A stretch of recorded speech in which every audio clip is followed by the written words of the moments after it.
Welcome to me, where suspenseful, thrilling, and mysterious stories will draw you into a world where the lines between reality and fantasy seem to blur. When the night falls, when all the sounds gradually quiet down, leaving only your own heartbeat and breathing, that's when these stories begin. Tensions, unsolved mysteries, moments that will make you hold your breath in fear or curiosity, all are waiting for you ahead. Find a comfortable seat, dim the lights, and let this sound guide you on a journey that is not for the faint of heart. I want each of you to leave a comment sharing where you are in the world. And if you are enjoying the episodes, don't forget to give a like and subscribe to the channel now. Relax. Are you ready? If so, join me in the first story right now. Shattered Truths. In week 52, the little town already shimmered with the anticipation of festivities. Strings of twinkling lights adorned street corners, their glow reflected in the frosted windows of small houses. The air was somehow alive with the scent of candied almonds, cinnamon, and vanilla, sweet bakeries waiting to be shared. Yet amidst this explosion of life and light, Henrik remained unmoved in his own house. Only now did he notice the splinters on the frames of the old windows. It irritated him. How could one have lived in a place for so long and never discover something as provocative as that? 30 years in the same house, married to a woman named Benta. She never had much interest in cleaning like most women her age had. Henrik looked up from the bed where he rested his body in the afternoon. Naps like these started to occur more often than before. Probably age, or hell knows why. The door was open, and he could see the light from the lamp in the kitchen. Very faint, but just enough to see clearly. When was the last time he changed the light bulbs? Or maybe the last time he did that? Maybe 4 years ago? Or 6? Henrik got up and walked around the house for a moment until he saw the old plates. Small teacups were there too. They had gathered dust over time. Why did she even collect them when she didn't even polish them? Wasn't that something you do when you collect all sorts of crap? Henrik took his box with pills and swallowed a handful of them with lukewarm water, and then grabbed his cigarette box. As the flame flickered to life and touched the tip of his cigarette, the first inhale hit him with a rush of warmth, pulling him out of the heavy fog of his sadness. The bittersweet wave of nostalgia washed over him, carrying flashes of his younger years, when the world was a vast, untamed promise, each day unwritten and brimming with possibilities. Now, every movement was deliberate, every breath a reminder of the disease that gripped his body, unraveling him piece by piece. The cigarette trembled in his unsteady fingers, a cruel contrast to the steady, unbroken rhythm of his past, when his hands had been strong and his future limitless. Henrik looked up at the cupboard with the plates. He no longer spared them a glance, knowing they wouldn't remain in his house much longer. The small glass doors of the cupboard did not bother to open. "Come on!" He got angry and used all his strength to open the cupboard until it gave out.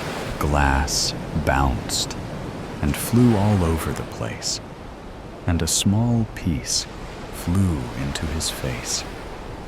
A second later, a small cup fell, adding china to the glass artwork on the ground. "Well," said Henrik, "Bente will take care of that." For a minute, Henrik wondered where she might be. But then a sudden thought struck him. Probably anyone with self-respect would be willing to spend more quality time away from his miserable presence. Carefully, as much as he could, Henrik took the plates and cups and put them down in a cardboard box. He put on his jacket and shoved the keys in the pocket of his leather jacket. It has been a few years since he didn't drive, not that he didn't know how to. So he headed walking, went out to Red Cross shop, and handed the ladies at the counter the filled cardboard box without saying a word. Henrik stepped out into the street and saw that it was beginning to get dark. He gave a sigh of relief, as if that particular china was a burden that added more weight to his heavy enough life. It was past 3 in the afternoon, and the clouds were long and transparent. When was the last time he went out for a walk? Not recently, for sure. It was too unbearable to look at all these energetic people. Energetic enough to laugh and move around, with no rollators, and accompanied by themselves only. Each step now felt like a quiet triumph. The rhythm of his feet against the pavement was a soothing reminder that, despite the tremors and stiffness, Henrik was still moving forward, and this helped to refresh his mind. The crisp air brushed against his face, and for a moment, the simple act of walking became a victory over the weight of his condition. After about 15 minutes, Henrik walked in the dark until he saw a neon sign. He had forgotten his glasses at home, but the word bodega was big enough to read. He entered in the cozy, time-worn charm.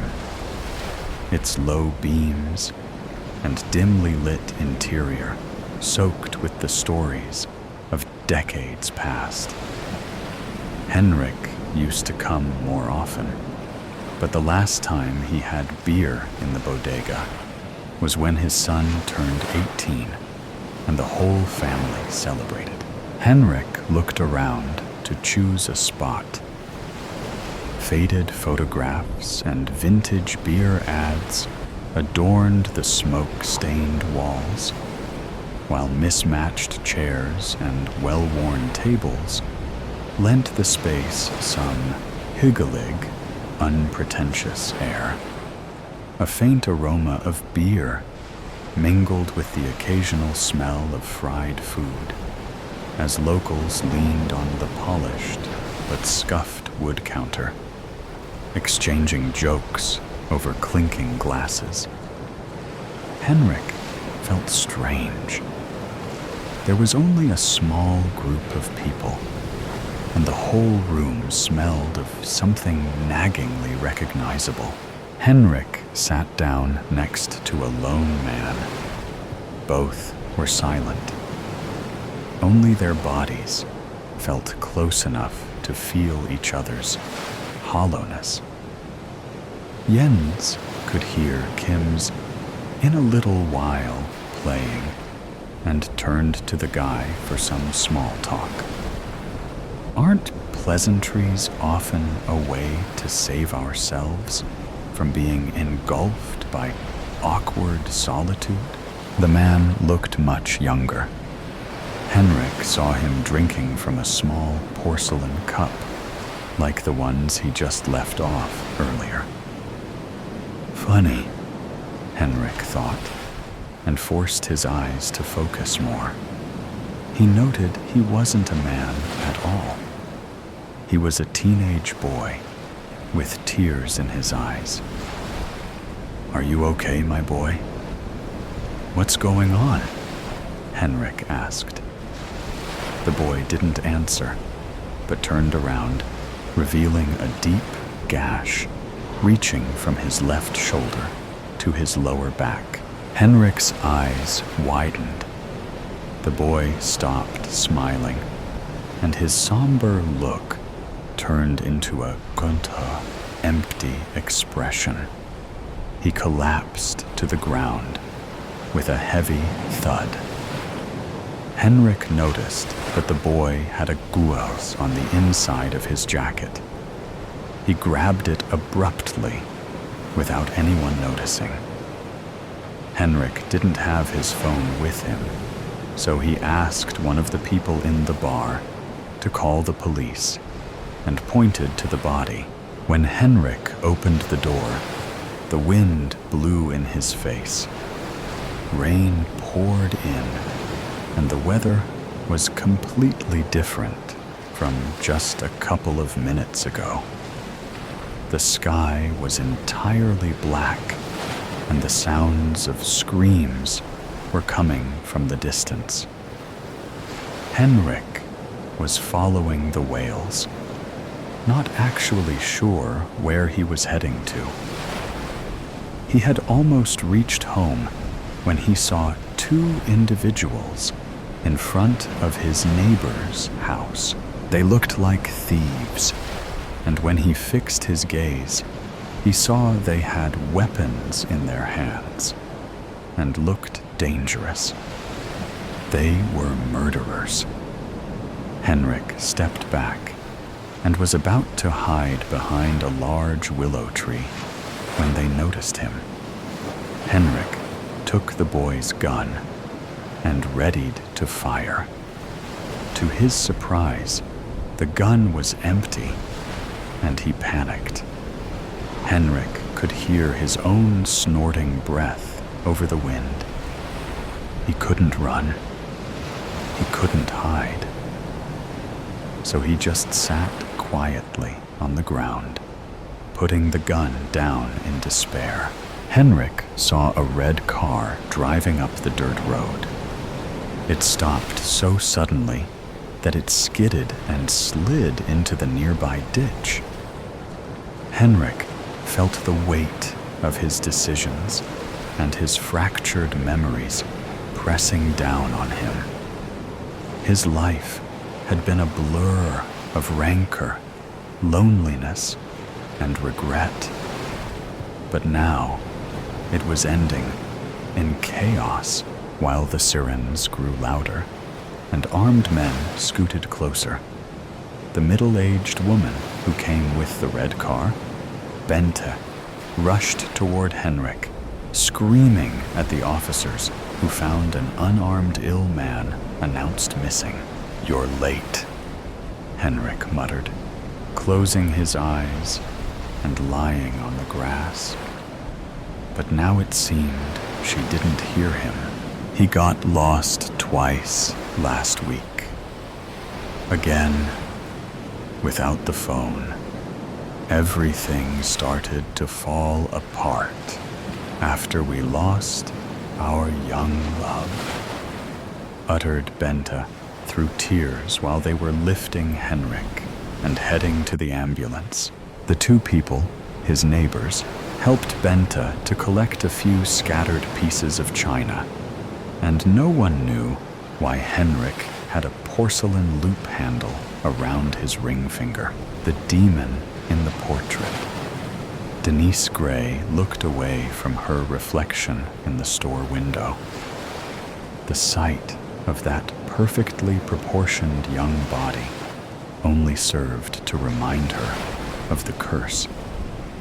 As a young woman, she'd posed for an enigmatic artist who had painted her picture while spinning words that were at once wonderful and frightening. It hadn't been long after that she learned the reality of the painting and its associated curse. One day, she was accosted by a thief. And before she realized what was happening, he had run a dagger through her heart. She cringed, but when the thief pulled the knife out, there was no blood where she had been stabbed. A swift kick to the groin sent him running, but when she opened her now ruined blouse, she realized that she was unharmed, not even a scratch. Denise thought about it and realized that her situation was like a story her mother had told her, called The Painting of Dorian Gray. "Damn," she whispered as she scraped her knee on a large rock that she'd brushed against, only to look down and realize that her forever young body was still unharmed. She realized that she would have to return to the artist's studio. And if that painting was damaged, she would have to force the artist to find a way to lift the curse without killing her before her time. When she returned to confront the artist, she found him hanging in his studio, dead. Her search for the painting in his studio was in vain, and it was only after another attack that she realized the truth of the curse. The knife had pierced her heart. But again, she felt no pain after the knife had been pulled from her chest. She tracked the painting down to a gallery in a distant town, only to watch the painting destroyed by fire as the gallery burned to the ground, killing the hundreds of people inside. She'd spent many hours waiting for the death that never came. After that, she tried every means of killing herself, but to no avail. Finally, she felt a glimmer of hope as she learned of a book of paintings that had a copy of her painting in it. That book was rumored to be in this tiny library. She took a deep breath as she approached the tiny library. She knew she had to do something, or she would go insane from not being able to die. Denise had arrived just as Jessie had left the library and moved toward the tavern. An hour while the poor, pregnant librarian took lunch wouldn't make a lot of difference, she thought, as she sat down on a nearby bench. She smiled as a group of children ran by. One little brown-eyed girl stopped and smiled back, then ran to join her friends. "The book you want is here," Jessie said, "but you may be disappointed. The book is a manual for destroying demons." "I don't feel like a demon," Denise said. Jessie slid the leather hand-bound book toward Denise. "What happens if I open it?" Jessie shrugged. "I haven't read that far." Denise felt a tingling race up her arm as she pulled the book toward herself. What if she got sucked into the book when she opened it? She looked down at her ruined blouse. She'd neglected to change the blouse, even though she had another in her small travel bag. Throwing caution to the wind, she opened the book. Being stuck in the book would be no worse than not being able to kill herself. The first thing she saw was a horrible version of herself. Her hair was singed, and every injury she'd sustained in getting there had scarred over. When she could finally pull her eyes away from the picture, she began to read. The demon her painting had become had spoken from the painting and convinced the artist to hang himself. Then she had started the fire that destroyed the original painting, killing all the people there for the unveiling. Denise slammed the book closed. The pull of the woman in the painting was more than she could stand. "Are you affected as well?" Denise asked, only to be met by a blank stare from Jessie. A few moments later, her unborn child, kicking wildly, stirred Jessie back to life. "We have to destroy the book," Denise said. Jessie shook her head. "She will take us all with her." Denise slammed her hand down on the book before Jessie could open it. "That's exactly what she wants you to think. But trust me," Jessie's unborn baby kicked so hard that she gasped. "I can't help you. I'll take care of it," Denise said, taking the book and leaving the library. Denise counted herself lucky that the tiny library was on a small tropical island with an active volcano. It would only take her half a day to get to the volcano cone, light the book on fire, and drop it into the liquid lava below. She only hoped that would be enough. As she moved toward the volcano, the book and the demon it contained recognized her intent. "Hand over that book," the huge Polynesian man standing in her way said, his gun drawn. On some level, Denise knew that the man was under the influence of the demon. She ran around him and felt the bullet from his gun rip through the ruined blouse and on through her right shoulder. By the time she reached the trail at the edge of the volcano, she could feel the demon trying to stop her. Branches and thorns reached out for her, only to rip more holes in her ruined blouse as she ran toward the summit. Finally, she reached the edge of the cauldron and the bubbling lava below. "No!" The sound of the wind and the rush of the heat shouted as the edges of the book began to smoke. The book burst into flames as she tossed the book toward the lava. It hung suspended above the lava, flaming bigger and brighter, but without being consumed. Suddenly, she noticed that the young girl she'd seen before had caught up to her. "It's drawing power from your blouse." Denise shook her head. None of this made sense. The blouse had taken the brunt of the damage inflicted on her and was ragged and full of holes. "You have to destroy the blouse as well," the girl said, before racing away from the lip. At the bottom of the trail, she saw the other children blocking the way of the adults who were under the influence of the book. Denise turned to see flame explode from the book and realized that she had no choice. If destroying the blouse didn't work, she would have to offer herself to the volcano.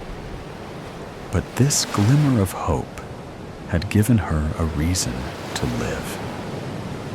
She pulled the remains of that ruined blouse off and threw it down at the boiling lava below. The atmosphere around the book howled in rage as the blouse fluttered to the surface of the lava and then burst into flames. The book exploded, scattering burning ash over everything. Before Denise could react, the same young girl was pulling her away from the lip of the cauldron. She stumbled into the group and children, and then her world went black. Denise remembered that blouse as the one that the artist had insisted she wear while he worked on the painting. What happened after that was a blur until that book exploded over the cauldron. She took a deep breath and opened her eyes to the soft light of the sun coming in through the curtains of a cottage near the ocean. It was a dream, she thought, until she realized that she wasn't wearing the blouse anymore. The painting and the book had been destroyed, but she didn't know about the curse. She inspected her body and then wrapped a sheet around her till she could find some clothes. Denise opened the door and saw children playing in front of the cottage, then stepped onto the porch and noticed a thorny bush near the steps into the yard. She idly pricked her finger and gave a sigh of relief as she realized that the curse was gone when a tiny drop of blood formed on her finger. "The children told us how you saved us," Jessie said as she approached from the side yard. Denise shrugged. "I needed to be free of the curse," Jess smiled. "The children like having you around, and we are in the market for school teacher." Denise had never considered anything like this. She'd been so young when the nightmare started. She looked down. Her body was still young, and if the kids had trusted her, maybe she could try. It beats modeling, she thought, as she followed Jessie back toward the cottage. The chase on the rails. A pre-World War I. Calm masked the coming global upheaval. Amidst this backdrop, a train chugged steadily through the English countryside, its destination, Dover. Aboard the 1914 vessel, a passenger captivated many. The air was thick with a mix of excitement and unease as the train thundered down the tracks, its rhythmic chugging creating a comforting backdrop to the day's unfolding drama. Outside, the view was a mosaic of vibrant green meadows and charming hamlets, smelling fresh earth wafting through the windows, contrasting with arguing the imminent war. Inside the train carriage, the passenger in question sat quietly, their demeanor calm, yet enigmatic. Dressed in a sharp suit and hat, they exuded an air of mystery that drew curious glances from their fellow travelers. The train's rhythmic motion seemed to lull the other passengers into a sense of security. But an aura of intrigue surrounded this particular individual. The landscape outside the window shifted from a bustling cityscape to serene countryside. The enigmatic passenger remained a captivating enigma. Who was this mysterious figure? And what secrets did they carry with them on this fateful journey to Dover? The answers lay shrouded in the depths of their enigmatic presence, waiting to be unraveled by the curious minds on board. As the train neared its destination, the tension on board seemed to heighten, mirroring the growing unease gripping the world at large. Little did the passengers know the events set in motion by this mysterious traveler would soon intersect with the tumult of war, forever altering the course of history. Among the passengers was Mata Hari, the enigmatic Dutch dancer and courtesan who had captivated and charmed the elite of Europe. But her allure had drawn suspicion, and the British intelligence service had dispatched one of their finest, a seasoned spy named Jonathan Hawke, to shadow her every move. As the train pulled away from Victoria Station, Jonathan positioned himself discreetly in the adjoining compartment. His eyes never left the door to Mata Hari's cabin. Dressed in an inconspicuous dark suit, he blended seamlessly with the other travelers, his demeanor calm, but his senses alert. The rhythmic clattering of the train wheels provided a steady soundtrack to the journey. Jonathan's thoughts were as relentless as the locomotive's progress. He knew Mata Hari was dangerous. Her charm and beauty merely veils for her cunning and guile. The British had reason to believe she was ferrying secrets to the enemy, and Jonathan's mission was simple: follow her, gather evidence, and ensure she did not slip through their fingers. In her compartment, Mata Hari appeared unperturbed, gazing out at the passing landscapes with an air of nonchalance. Her elegant attire, a blend of exoticism and European sophistication, further enhanced her mystique. Her eyes, however, betrayed a sharpness, a readiness for the unexpected. As the train approached the coastal town of Dover, Jonathan's instincts heightened. He knew that if Mata Hari were to escape, it would be through the port, where she could easily vanish across the channel to France. He reviewed his plan, every move calculated to counter any strategy she might employ. The train's whistle announced their arrival at Dover. Passengers gathered their belongings, anticipation mingling with the salty sea air. Jonathan observed Mata Hari, who seemed in no rush. Her leisurely demeanor was unnerving, but Jonathan knew better than to underestimate her. At the station, the hustle and bustle provided ample cover for both pursuers and pursued. Jonathan kept a safe distance, blending with the crowd. Mata Hari moved with purpose, her steps leading her inevitably towards the ferry docks. As the crowd surged forward, Jonathan deftly maneuvered through the throng, maintaining his vigil on Mata Hari. His heart pounded, the adrenaline of the chase sharpening his senses.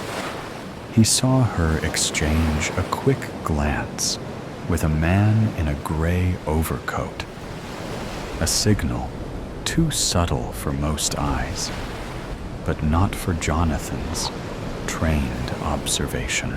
Mata Hari quickened her pace, gliding through the bustling station with the grace of a dancer. Jonathan matched her stride for stride, his focus unwavering. He noticed the man in the gray overcoat shadowing her, and it became clear. Jonathan was not the only one on her trail. The docks were a maze of activity, with ferries preparing for departure and travelers hurrying to embark. Matahari headed towards a smaller vessel, its destination marked as Calais. Jonathan felt the tension coil within him. He had to act swiftly to prevent her escape. Just as Matahari reached the gangway, Jonathan closed the gap, his hand inching towards his concealed firearm. But before he could make his move, the man in the gray overcoat stepped forward, blocking Jonathan's path. Their eyes locked, a silent recognition passing between the two agents of their deadly game. In a flash, the man drew a weapon, and something forced Jonathan to dive for cover. The crack of gunfire split the air, sending panic through the crowd. With the sight of her bodyguard lying dead with a bullet in the middle of his forehead, Matahari, seizing the moment of chaos, darted up the gangway and onto the ferry. Jonathan scrambled to his feet, his gaze fixed on the retreating figure of the dancer, now almost obscured by the fleeing passengers. Desperate, Jonathan sprinted towards the ferry, but it was too late. The vessel pulled away from the dock, the gap between the ship and the quay widening with every second. He watched as Matahari stood at the railing, a faint, knowing smile playing on her lips. The sound of the ship's horn echoed through the harbor, signaling its departure. Jonathan's heart sank as he realized he had missed his chance to reach Matahari. The image of her standing there, so close yet out of reach, haunted him as the ferry disappeared into the horizon. Despair washed over him as he stood alone on the empty dock, the cold wind cutting through his coat and sending shivers down his spine. The sound of seagulls echoed in the distance, a stark reminder of the solitude that enveloped him. His heart ached with the weight of uncertainty, wondering if this missed connection would be his biggest regret. The memories of their last meeting played like a broken record in his mind, each moment tinged with longing and a sense of unfinished business as he gazed out at the vast expanse of water. He couldn't shake the feeling that something important had slipped through his fingers, leaving him adrift in a sea of what-ifs and maybes. The setting sun cast a golden hue over the horizon, painting a bittersweet picture of what could have been. The portrait of silence. Clara was 35 when she inherited the crumbling countryside estate of Château des Ombres, a legacy from a great aunt she barely remembered. The news arrived like an omen, slicing through the fog of her post-heartbreak haze, offering an escape from the echoes of a life she no longer wished to inhabit. The estate was a relic of another time, its walls cloaked in dust and draped with faded, peeling wallpapers. But amid the fading grandeur, one thing stood out. A painting in the dining room, unnervingly lifelike, depicting a woman in 17th century attire. A woman who looked eerily like Clara herself, dark eyes, too knowing. A face both foreign and familiar. She reached out without thinking, tracing her fingers over the delicate oil strokes. A chill seeped into her skin. She had never been the type to have doppelgangers or be mistaken for someone else. Yet, as she stared at the unsettling realism of the portrait, she wondered, was her face simply ordinary or disturbingly unique? At first, she dismissed the unease. She attributed the odd sensations, the dizziness, the lightheaded drift she felt in the dining room, to exhaustion or stress. The house was ancient, creaking with history, and her rational mind clung to explanations. But as weeks passed, the feeling intensified. The air in that room thickened. Her unease grew stronger every time she walked by the portrait. The painting seemed to shift when she wasn't looking. A flicker in the eyes, a whisper of movement in the curls of painted hair. And at night, as she started hearing murmurs in the darkness, indecipherable and persistent, she began to fear that she was truly losing her mind. She sought answers, but the staff who had served her great-aunt Serafina knew little. The painting had always been there, an intrinsic part of the house. Frustrated, Clara turned to Serafina's belongings, rummaging through drawers and cupboards until she found an old, leather-bound notebook buried in a wooden chest. She flipped through brittle pages filled with lists and recipes until a single entry stopped her cold. She waits in the canvas. She watches. That night, a storm raged. Rain lashed against the windows, and the wind howled through the halls. Sleep was impossible.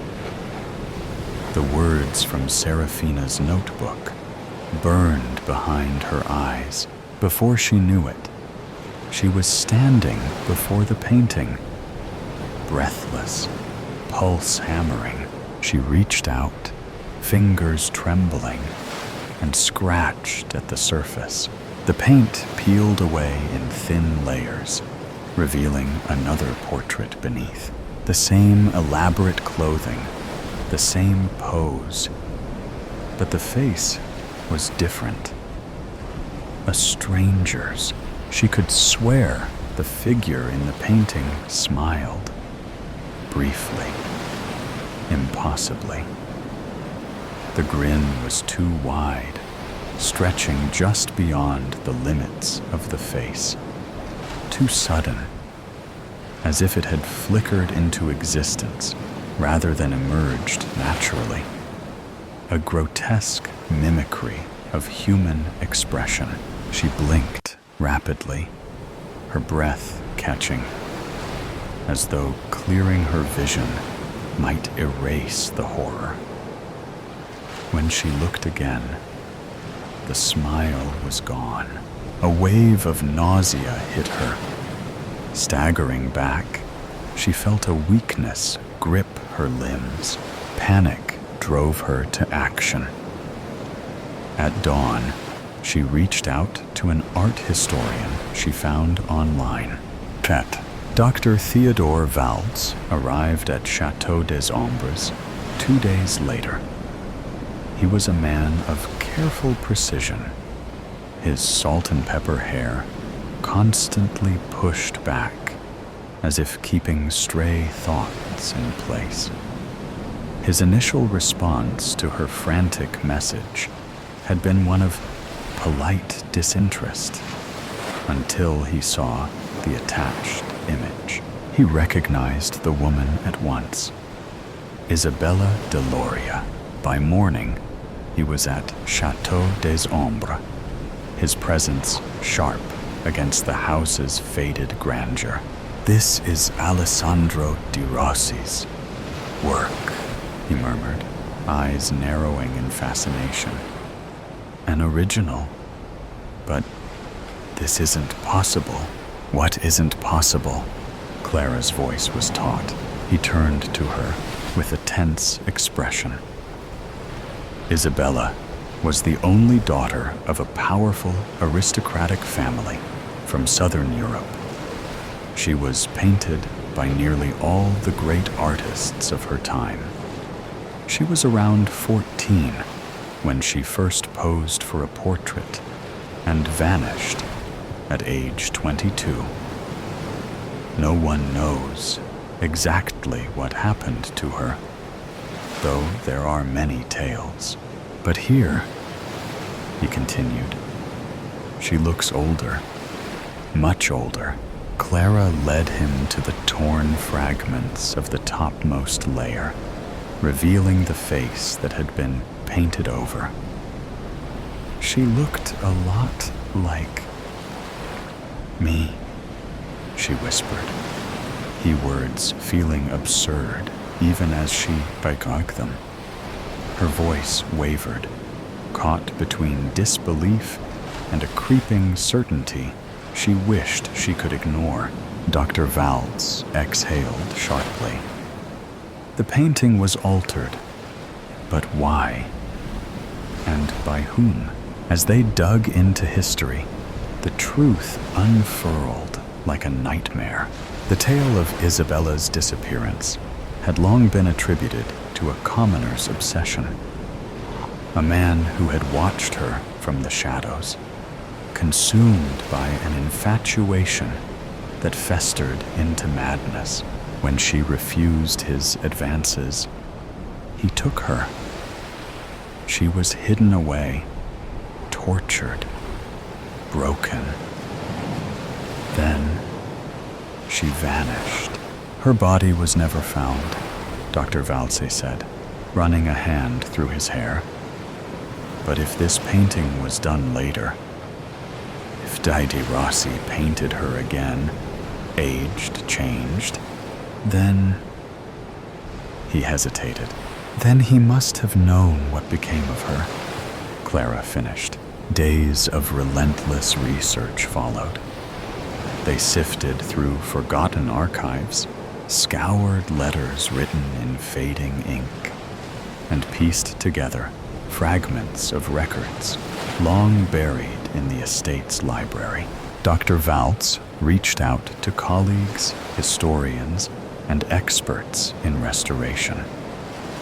It was in an obscure 17th century art treatise that they found mention of a certain Di Rossi portrait.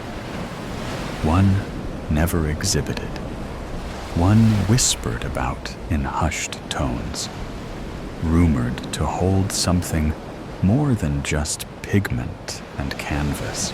There was never a commoner lurking in the shadows. The story had been a fabrication, a convenient myth. In truth, Di Rossi had never been commissioned to paint Isabella. He had offered his services for free, captivated by the chance to immortalize such a remarkable face. An unusual gesture for an artist of his stature. His fascination began as artistic admiration, but soon it twisted into something else. He became obsessed, haunted by her beauty, unable to capture it to his satisfaction. When Isabella sat for him, The proximity consumed him. He had to be near her. He had to possess her. She was never seen again. Several years later, Isabella succumbed to the horrors she endured in De Rossi's grip. Unable to let her go, he took her blood and mixed it with his red paint, binding her essence to the canvas.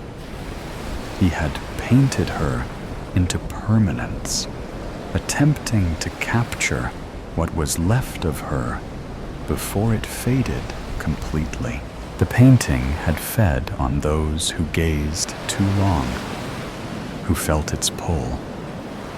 A cycle of replacement, over and over. Clara felt the truth settle deep in her bones. Dr. Valls turned to her, something dark flickering in his gaze. We must destroy it. They worked beneath the shroud of midnight, the flickering firelight casting restless shadows against the walls. The painting resisted, its surface trembling, as if something within fought desperately to hold on.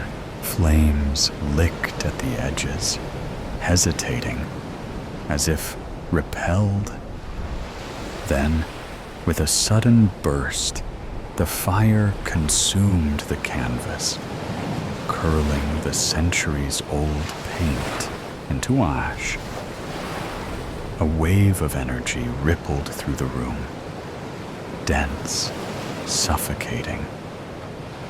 And then, a scream, high, raw, inhuman, tore through the air, reverberating through the walls before fading into an eerie silence. Silence. A faint shimmer lingered in the air, barely perceptible, as if resisting the finality of destruction. For a fleeting moment, Clara thought she saw the embers pulse. Not with fire, but with something else she couldn't explain. The house exhaled. The weight pressing against Clara's chest lifted. When the last ember died, only ash remained. Chad, Leah, and Dave arrived early at Chateau des Ombres, barely containing their excitement at finally purchasing their dream home. By the time the real estate agent arrived and began unlocking the heavy front doors, they had already taken in the surrounding land, giddy with possibility. They had heard about the disappearance of the previous owner, a woman named Clara. The house had been unoccupied since. Eagerly, they explored the dim hallways, the grand staircase, the candlelit chandeliers. Then, in the dining room, they stopped. There, above the fireplace, hung an old portrait. A woman in 17th century attire, hands folded neatly in her lap. Her eyes were dark and deep, her expression impossibly lifelike. Leah frowned, tilting her head. Something about the portrait unsettled her. Not fear, but familiarity, a strange tug in her gut, a whisper of recognition just beyond reach. That's strange. She looks a bit like... She stopped, heart hammering. How exquisite. The woman in the painting did look a lot like Leah, they both agreed, and for the briefest moment, she swore she saw the lips part, forming a sudden, unnatural smile. Behind them, the door clicked shut. The painter of souls. It was the first time in 2 years that the group of friends had reunited for this trip. After many cancellations and unfinished plans, everyone had made an effort to make this outing a reality. They hadn't spoken much during the funeral 2 years ago, and it almost seemed as if their friendship would dissolve soon after. But through the video game chats they frequented, nostalgia and good memories rekindled the bonds that had weakened with the loss. They talked about how competitive Bennett had been in many of the games they played, how he would ask for rematches multiple times, failure after failure. They spoke about how he would have wanted them to spend time remembering him, just like this, with laughter and anecdotes. The three of them went from contacting each other through video game chats to messaging on their phones and making video calls. "We should go on the trip," Arlo had suggested one day during one of their group calls. There was a long silence before Thiago said, "Do you mean?" "Yes," Arlo confirmed. The travel plan Bennett shared days before. "Before what happened, are you sure?" Roman asked. It was his idea, and he was the most excited about it. We never understood what had motivated him so much to organize this trip. "He wanted us to meet someone," Arlo said. "That's the only thing I remember." "Someone in the middle of the rainforest?" Thiago inquired. "Well, it was also a sightseeing trip around the city, and a chance to visit many of the famous archaeological exhibitions in the area. The museums, too," added Arlo, who had, in fact, graduated in art history. "And what about the person you said he wanted to find?" Roman asked. "I suppose we don't have enough information to look into that," Arlo observed. "That's why I suggest we take the trip in his honor and try to enjoy it as the four of us would have. You know?" "That's not a bad idea," Thiago said, encouraged. "I could use a holiday. I need to get out of here.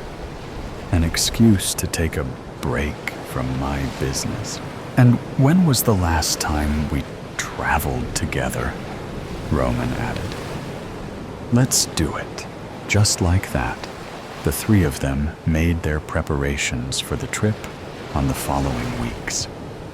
They looked up information about their destination and its tourist attractions, paid for their plane tickets, and agreed to meet at the airport 2 hours before the flight. On his way to the airport, Arlo had decided to stop by Bennett's house. He knocked on the door, and it was Bennett's mother who answered. The woman looked at him in surprise, but she immediately moved to hug him once she recognized him. "My goodness, Arlo, it's been so long. I wasn't expecting to see you after the funeral. Come in, come in." She invited him inside. They entered the living room, where photos of Bennett with his siblings and parents filled every corner of the room. Arlo avoided looking at them as his mother offered him a seat. "No, thank you." He smiled politely. "I was just passing by to let you know that I'm going on a trip. Actually, the three of us are going. It's a plan Bennett shared with us before he left." The woman nodded, perfectly understanding what he meant. "Yes, the trip." He wouldn't stop talking about it. "I'm so glad the three of you have decided to go. Bennett would be so happy to know this." "I know," Arlo sighed. "I know we haven't spoken to you since the funeral. We tried to reach out, but it was very difficult. "I understand, Arlo," she said, placing a comforting hand on his arm. "I just wanted to stop by to tell you about our plans in person, and also to see his room one last time. I hope that's not too intrusive a request. I just needed to see the last space he was in." The woman nodded again, understandingly. "It's not intrusive at all. Go ahead, you can go in. To be honest, it's a relief to have someone else in that room, even if only for a few minutes. My husband and I are starting to feel the deep silence coming from it." His mother remained in the living room, while Arlo climbed the stairs to the room. He opened the door, and immediately, the unmistakable scent of Bennett's deodorant reached his nostrils, mixed with the smell of a closed-up room and the dust floating from the shelves. Most of his belongings and clothes were packed away in boxes that the family would donate to charity, but the posters and printed images on the walls had not yet been taken down. Arlo stepped closer to observe them carefully. Bennett used to draw a lot in his spare time. Despite having graduated in computer science and cybersecurity, his true passion had been drawing and sketching, something he had dedicated himself to in his free time, both inside and outside of university. On the wall were drawings that seemed to depict them, the group of friends, peculiarly colored in primary colors. In some drawings, Roman and Thiago were shaded in pink tones. In others, a slightly more purple hue. Bennett himself was shaded in gray. Arlo was always painted in red. Arlo gazed at the drawings with resentment, holding back the urge to tear the paper from the wall. During the first 2 days at their destination, the three friends spent their time at the 4-star hotel they had booked. When Arlo suggested going to the city center to explore, the other two sighed in annoyance. "We have a week and a half to explore whatever you want," said Tiago, still wrapped in his sheets. "We won't have the chance to enjoy this level of luxury once these holidays are over. You're the one finishing a PhD in history and art, Arlo. You can go without us," added Roman as he put on his swimming trunks, getting ready to head to the pool. Arlo irritably reminded them, "This trip is for Bennett. You know he would have wanted to see the exhibitions and museums. You've been saying that for weeks," Roman retorted, turning to face him. "What's with the sudden interest in what he wanted to explore? If I remember correctly, you always ignored all the drawings and paintings he tried to share with us." Now Tiago sat up on the bed, watching his friends as they confronted each other. "What's gotten into you, Roman?" Arlo asked. "I don't know. Why are you making us feel like you're the one who cares the most about his death and his final wishes? We mourn his loss too.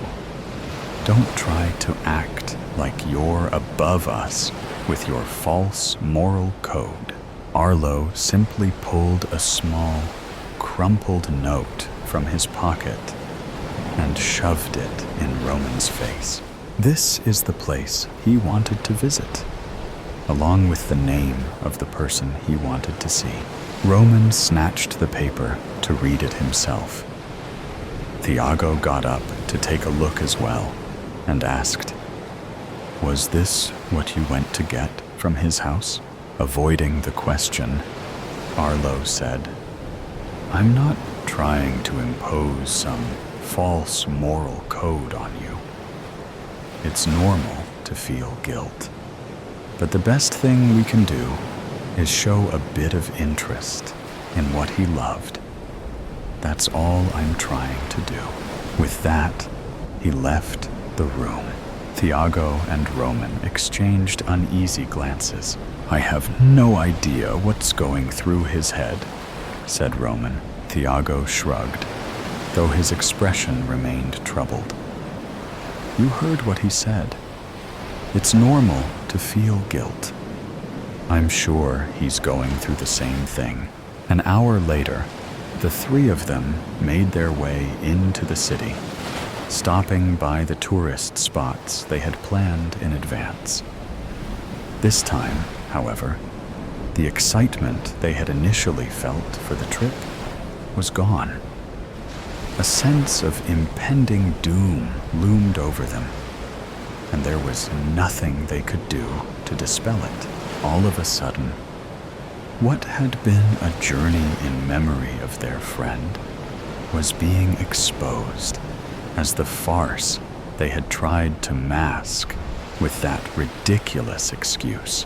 The last place left to visit was the shop. It was an art shop. From the outside, it had that vintage aesthetic that attracted art lovers looking for something unique and different, something timeless, stuck in time. The three entered cautiously. The shop was empty, and the light streaming through the glass windows fell upon the golden and bronze frames of the various paintings hanging and stacked everywhere. All the paintings depicted people, some in groups, others alone. At first glance, they seemed like photographs, edited in different colors, but upon closer inspection, one could appreciate the hand-drawn strokes and the pigment of watercolors and oil paint. The style of these paintings looks familiar, Thiago murmured. Without much enthusiasm, Roman nodded. Yeah, this is exactly how Bennett used to draw. The characters in the paintings were painted monochromatically. Each person in each painting had a certain tone of color assigned to them. Some colors were more intense than others. Background characters in landscapes or scenes were usually depicted in different shades of gray. In portraits, many were also colored in gray.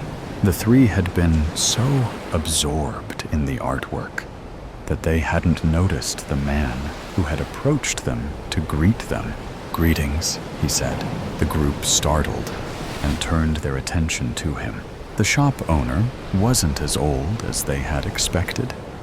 He was likely in his mid-30s.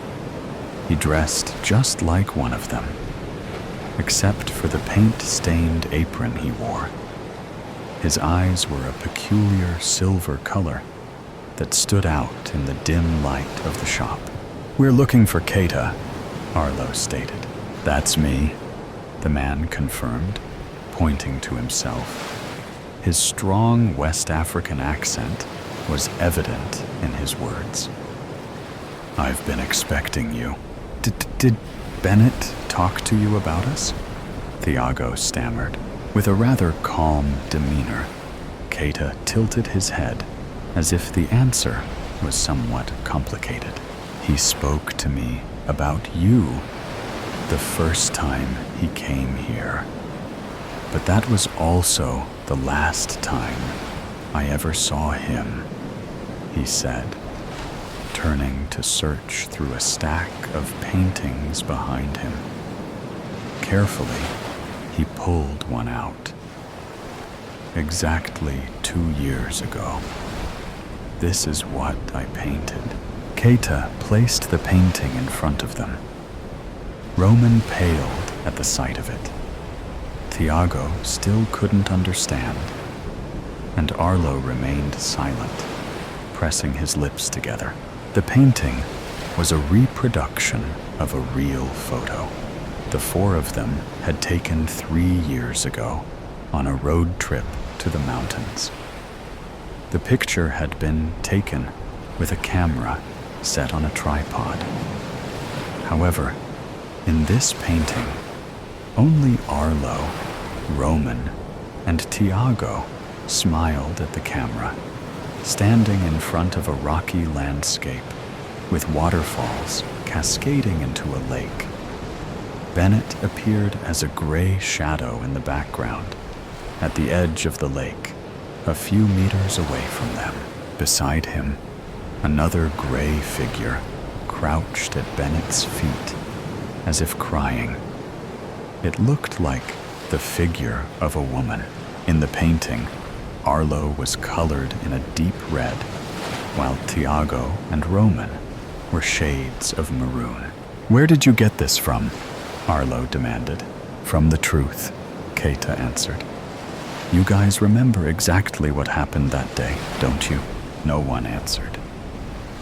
The silence itself was confirmation.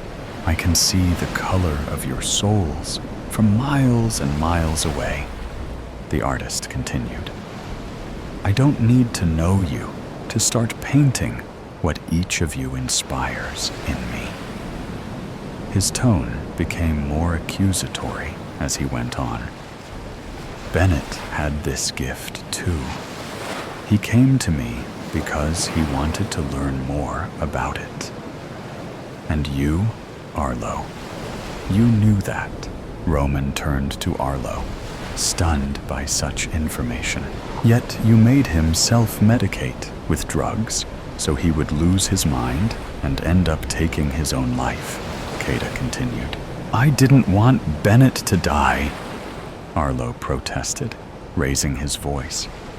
For the first time in years, he seemed to be losing his composure. "I just wanted him to forget and stop painting those damn drawings. He was going to get us in trouble." "You wanted him to forget her?" Keita asked. He walked over to his desk and picked up some drawings, this time on notebook paper, traced by a different hand. "Bennett gave me these during his last visit." Thiago held them in his hands. Upon seeing the frantic sketches of a cadaverous woman in black, gray, and green colors, he gasped, "My God!" and let the sheets fall to the floor in shock. "No one bothered to pick them up.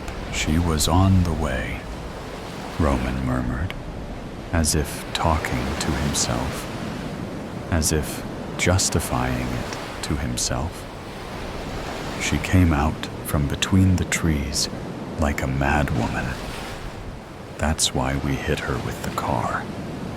She fell into the lake, and there was nothing else we could do," Thiago exclaimed desperately. "Why jump into the lake to retrieve a body that was already lifeless?" All that Arlo said to Keita was, "What do you plan to do with all of this? Send it to the police?" At the absurdity of his question, Keita replied, "I am not in charge of the punishment of men. Justice will be served, but not by me." His silver eyes gleamed as he spoke. "Just keep in mind that now 2 souls are tied to your fate." As soon as they left the place, the 3 of them didn't say a word to each other until they reached the hotel. The following day, each took their flight back home. In the following months, Thiago turned himself in to the police as an accomplice in the cover-up of the hit and run. He was sentenced to 3 years in prison. When the police interrogated Roman, he revealed that Although they were all drunk at the time of the incident, it was Arlo who was driving the car and who suggested they continue the trip. Roman was facing 2 years in prison. No one knew of Arlo's whereabouts. He seemed to have moved and changed his name. The authorities did what they could to search for him. But since the victim had been someone suffering from a mental illness and had run away from her own home, and therefore had little family who could report her disappearance, except for a sister, they were content with having 2 guilty individuals in prison and letting the one who escaped go free. Months after all of this, in their respective cells, Roman and Tiago received a letter in a brown envelope. The letter consisted of a pencil-drawn illustration showing Arlo drowning in a lake of skulls. The lake was the only part painted in a deep red, like blood. The mysterious painting, after pushing back from its gate, the Swiss Air midday flight to New York moved slowly through a light snow flurry to its designated runway. The first-class cabin was less than half full. The passenger in 1A was pleased there was no one opposite. A smiling cabin crew offered him a glass of champagne. He declined, asking for double single malt. He thought about the voicemail, a somewhat guarded call, coming from someone he hadn't spoken to in 15 years. What drove his final response was the email attachment that followed. He'd tried retuning the call, but it went to voicemail. He sensed something was wrong. He'd barely had time to return to his apartment from where he'd been staying, find his passport, pack a new bag, and take his car service to the airport. Something was telling him missing the flight was not an option. Philippe Abano was an internationally recognized art specialist, having spent 35 years researching the French Impressionists, a group of artists whose collective works, long after their passing, at auction would shake the art world to its foundations. As with many famous artists, there were finished canvases, although documented, which had never been located. The Nazi art plunder, which began in Germany in 1933, contributed to the loss of artworks across Europe. The French Impressionists were not exempt from this pillage. 48 hours previous, Marie Le Pen was an art restorer.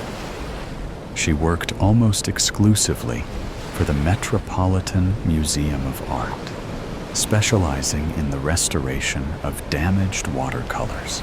On occasion, she did private restoration with the museum's knowledge. She'd taken a call from a person representing a Mr. Retzlaff, saying she'd been recommended by her superior at the museum as someone to inspect a damaged watercolor he possessed. Marie, who loved her work, agreed to view the painting. She agreed a time the following day. Mr. Retzlaff would send a car. Very swish, she thought. After offloading her bags from the limousine sent for her, she looked around. The street was amazing. Narrow with private residences, no commercial properties. The houses all appeared to be of similar build, 5 or 6 floors above ground, with basements or walk-downs. Every property was maintained like new. Flowers and trees adorned the street. There was no garbage and no graffiti. The residence they stopped in front of was impressive, with red brick and huge floor-to-ceiling windows, edged with carved stone. At roof level, gargoyles peered down, surveying the scene. This was a part of New York most people would never see. Amazing. She followed the driver up the marble steps. He pulled on the brass handle and returned to the car. A man wearing a bow tie and black trousers answered. "Yes, madam?" he inquired. "I'm Marie Le Pen. I believe you're expecting me?" She smiled. "We are indeed, madam," the stern-faced man replied. The entrance hall was huge. She could smell timber and brass polish. The black and white checkered tiled floor was straight out of an English TV series. The doors leading off the foyer were all closed. A majestic, sweeping staircase held sway over the entrance. Huge brass vases, once filled with flowers, stood empty either side of the entrance. Apart from the electric light, the only modern consideration was a mechanical elevator. "Please," the man gestured, "follow me." They entered the elevator, along with her baggage. Marie watched as the man pressed 5. The door closed, and they began their ascent. On the 5th floor was another vestibule. This one had more polished timber and huge windows onto the street below. "This way." He gestured, then walked along a long corridor before he opened a large double door into what looked like a series of smaller spaces. If Marie hadn't had complete faith in her boss, she'd have been scared. At one side of the room, a man sat, straight-backed, with silver-gray hair. She guessed at least late 80s, wearing a green corduroy smoking jacket. He stood. She could smell cigar smoke. "Thank you for coming. I'm Peter Retzlaff.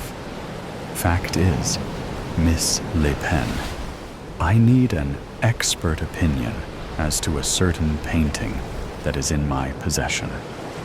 Should I, or should I not, restore it? Your superior at the Met spoke most highly of you." Marie saw several large art tables, specialist seats, and an array of instruments, all designed specifically for art restoration. She was gobsmacked. There had to be $1 million in equipment and instruments, brand new, some still in their original packaging, just sitting there. The old man waved his hand, and the valet unlocked a large steel cabinet with racks of what looked to Maria like canvases, painted canvases in various stages of decomposition. Strange, she thought. He slid one of the racks out and removed a painting, a watercolor that Maria recognized. After putting on her smock and gloves, examined the item more closely. Behind her, a phone rang. The valet took a cell phone from his pocket and listened, then said something softly to the old man. They steeped away to the side of the room, out of earshot. Maria continued looking at the canvas, heavily water-damaged with a once grand frame that also appeared flawed. She was about to make some preliminary notes into her phone. As she moved around the table, a splash of red caught her eye. The steel cabinet, which held the damaged painting, was open on one side. What she saw made her heart stand still. It was a large canvas of what appeared to be a small wooden bridge over water in a garden. Although no expert, she'd seen enough examples of French impressionistic work to know this could be one. Marie quickly turned her phone to camera, taking 2 quick shots, only to be interrupted by raised voices. The old man was saying something to the valet in what sounded like German, who dashed past her, securing the door to the cabinet, ending her view. She said nothing, returning to the recorder in her phone, her head down, trying to appear as though she was concentrating. The old man looked suspiciously at her, said nothing. She could feel his eyes. "My God, what have you just seen?" she asked herself. Maria spent the next 2 hours making notes and photographing the damage. She agreed to return the following day with her recommendations and estimates, should she consider it restorable. Retzlaff agreed, giving her a copy of a providence document relating to the painting, which she would need to study. He told her he would send a car for her at an agreed time. She shook his hand and returned to the waiting limousine. The previous 2 hours did not sit well with her. Quite why, she couldn't say. The images of the red canvas wouldn't leave her. The storm had hit with a vengeance. Sudden spring rain washing the roadways, reminding New Yorkers summer was not far away.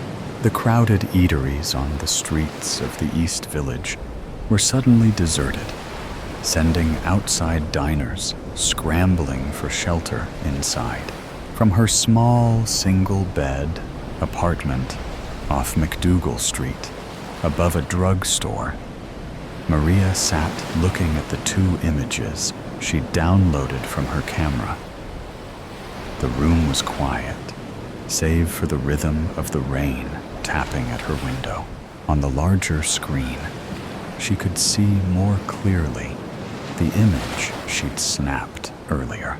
The images were very much French impressionistic, of the late 19th or early 20th century. She could see the attempt to produce work inspired by real life. It was revolutionary. French impressionist artists rejected classical subject matter in favor of modernity, seeking to produce works that represented their current circumstances and environments. The more she looked, the more she was convinced. It was what she suspected. "My God," she exclaimed. Could it be a Monet, hidden in a steel cabinet in a residence on the Upper West Side?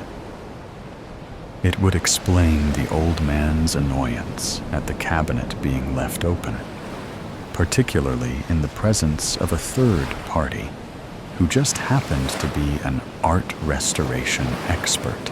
Maria took stock, pouring another glass of wine, wondering what she should do next. She thought about the man who had mentored her 15 years ago at Switzerland's largest art museum, the Kunsthaus Zurich, Philippe Abano.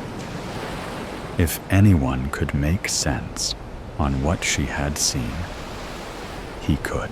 She'd not had any contact with Philip for over a decade. Now he worked in a private capacity, advising galleries and writing books on the subject of French art, in particular, French Impressionism. His web page provided email and phone contact details. Maria thought carefully as how she should frame the call without identifying the object. Before she made the call, she uploaded the 2 photographs into a separate folder, attaching it to the email address she had for Felipe Abano. Suspecting the call would go to voicemail, she'd prepared a statement. At 10:30 p.m., she made the call, voicemail. She introduced herself, telling him of her current position at the Metropolitan Museum of Art, reminding him of their previous association, how she'd come to see what she'd seen, making no reference to a place or names, asking him for his opinion as to the images attached to the following email. Finishing the call, she pressed the send button. In the street below, a man sat in a black limousine, its wipers on intermittent sweeps, clearing the spitting rain, watching the illuminated small window above the drugstore. The Swiss Air flight gathered speed as it approached its takeoff point at Zurich Airport. Food and service trolleys rattled in their compartments as the aircraft's nose finally lifted into a gray, overcast day, the engines screaming. Philippe Abano was anxious and at the same time nervous, processing what he'd heard and seen in the previous few hours from one Maria Le Pen. Once the pilot had removed the seatbelt sign, he reached for his laptop. Putting on his glasses, began his search. East Village, New York City. Detectives Allison Maroney and her partner, Alex Sonny, stood at the open door of 1A, the apartment above the drugstore in the East Village. They flashed their shields at the uniform on the door. "What we got?" Allison inquired. The uniformed officers' badges read Lomax. "So, Officer Lomax, talk to us." The officer opened his notebook. A deceased female found dead after we gained entry, possible gunshot. A Miss Holland. He gestured upwards. In 2A, reported a cat calling and scratching at the deceased's door. Apparently, the tenant regularly let her cat out when she came home from work, and then opened up when Pussy wanted in. Except, this time, no response. Cat keeps calling. She, Miss Holland, knocked. Nothing. As she heard the tenant arrive earlier that evening, she was reluctant to use the spare key she had, deciding to call 911 instead. We attended. The cat was still scratching at the door. Miss Holland gave us the key and witnessed a non-forced entry. We discovered the body and called the station, securing the scene. The ME, who arrived shortly after we called it in, puts time of death at around 8 p.m., give or take. Pulling on latex gloves, Detective Maroney knelt next to the body. ID? Yes. A wallet with cash and cards. A Maria Le Pen, 37, works at the Metropolitan Museum as an art restorer.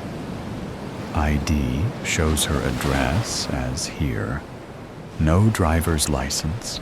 Detective Sunny moved carefully around the small room. Laptop? Cell? Neither, though I'm guessing she had both. They're chargers for each in here and in the bedroom. To recap, Sunny offers. No phone, no laptop, nothing taken except said cell and computer. Not a robbery then, and no sign of a forced entry. Sunny looked at his partner skeptically, shrugging his huge shoulders. Single gunshot between the eyes, small caliber, maybe .22. Very professional. This look like a hit to me, Maroney offered. What do you think? After 3 hours of intense in-flight investigation, Philippe Abano concluded it was a work by Claude Monet, albeit a later work. His once subtle transitions between shades became bolder and less precise, reflecting the challenges posed by his deteriorating eyesight. Monet's health struggles extended beyond his eyes, but his vision loss had the most direct impact on his art. And it was this Philippe Abano recognized. He'd even found a reference to a non-catalogued work titled Pont sur l'eau bleue, Bridge over Blue Water. It was listed as one of several, being prepared by Monet's agent for exhibit in Paris. The exhibition never eventuated, the listed paintings unaccounted for. This was no great mystery for Armand. A number of explanations could be found. The artist withdrew the works, no reason given. An issue with the gallery, or sold before exhibition. The latter Armand found more convincing. It would also explain its anonymity for over a century, a private or family collection that may have suffered at the hands of the Nazi art plunder of the 30s. The whereabouts of many were still unknown. Either way, a mystery that may well be explained when he was to meet with Maria Le Pen in 4 hours' time. The death of the artist.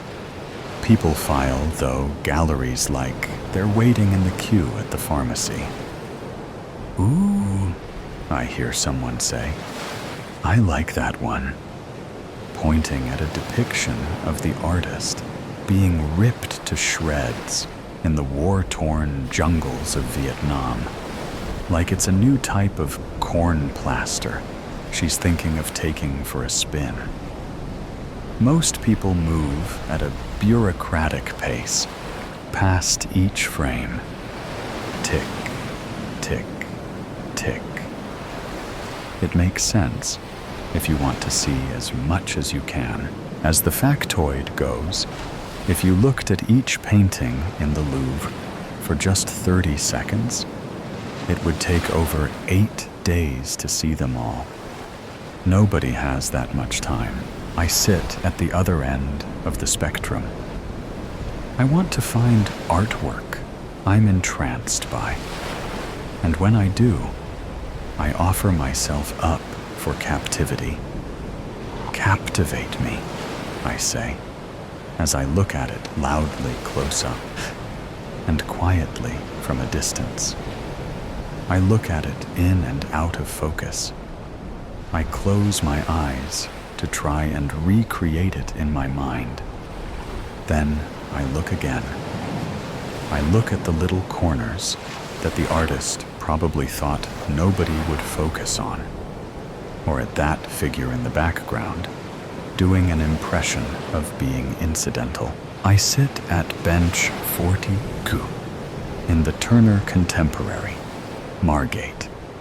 The painting I'm looking at has been in the gallery's permanent collection for 1183 days, and I've been here for most of them. Not in this spot the whole time. I'm not a lunatic. I do know the security guards by name, though, and they me. Trev, Stu, and Gaz have all added me on Instagram. Gaz has a great side hustle in bespoke, oversized macrame pieces. The gallery is on my way to and from work, and my twice daily visits to this painting have been a helpful pause, an inhale, exhale, as I take my own bureaucratic steps. So I feel like I've put in enough hours to generalize a little bit about gallery goers. The painting I sit in front of is called The Success of Icarus. It's a trans avant-garde painting. That is to say, it's bold and expressive. It tells its story with drama. Icarus doesn't fall. He rises. His arms stretch out to the sun. He is enveloped in white light, and his feathers begin to fall away. But his face is ecstatic. I've always thought he looks like someone at the top of a roller coaster, eyes wide with exhilaration, anticipation, and fear. The sea lies below him, painted in pale, insignificant colors, the waves soft and cushioning. It's 36 by 48 inches, oil on canvas, and an absolute smash hit. I'm not quite telling the truth. It's not trans avant-garde. It's actually a response to the trans avant-garde movement. But now, we're really counting brushstrokes. It doesn't matter. The only place it ever mattered was during my PhD. One gallery goer reads the accompanying text for longer than he looks at the painting. I know it off by heart. The Success of Icarus, Hilary Vale, 1981. Oil on canvas. Vale reimagines the myth of Icarus, portraying him not as a tragic figure, but as a symbol of elation and freedom. With vibrant colors and dynamic energy, this celebratory painting challenges our shared narratives, focusing on flight rather than fall. The artist requested multiple revisions of this piece, leading to legal action by the gallery before the final version was completed in 1988. I check my phone. 8:46, already 1 minute late. I stand up to go. "Cheerio, Nate," says Trev. "Bye," I say, and stop. I step closer to Icarus, narrowing my eyes. Is that... I lean in. Maybe it's because I've been thinking about all the changes Vale made. But I swear, there's something different about it. Next to Icarus's mouth, where the feathers are beginning to scatter amongst the confusion of barbs, there's an unfamiliar shape. It looks a little bit like a teacup. I immediately dive down into the reservoir of veil knowledge within me, but come up disappointed. I thought I knew every brushstroke, but veil can still surprise me. I keep thinking about the teacup all the way to work, thinking loudly up close and quietly from a distance. It puzzles me. When I left my PhD, I had 2 criteria in my job search. It should offer me enough spare change for the 1 kilo tubs of kimchi, and it should be at least 99% conflict-free. I appreciate that there will always be some disagreements about the correct biscuit to have in the office, which I allowed 1%. I became a finance administrator at the Arts Center. Processing invoices, I thought, would be safe territory. Unfortunately, the artists who work for us don't care about submitting neat and accurate expense claims. And the people who owe us money don't really want to pay up. It's been 3 years. I still haven't really had the heart to make them, so now I'm failing art itself.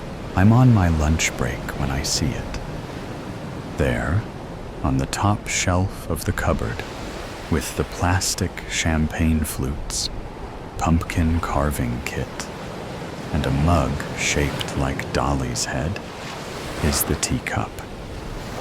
My hand shakes as I gently lift it down, cupping it in my palms like a baby chick. It is very delicate looking, with a slightly worn gold rim. The only remarkable thing about it is a distinct blue tinge inside. Again, I search for some sense of recognition, but find nothing. I wrap it in my jumper, then in my bag, out of the way. All afternoon, I'm tempted to Google Hillary Veil blue teacup, but don't. Partly because I want the satisfaction of decrypting the enigma, and partly because I'm worried I'll stray into territory NSFW. When did I discover veil? I was 14, an age where I loved things absolutely, before caution and caveats got in the way.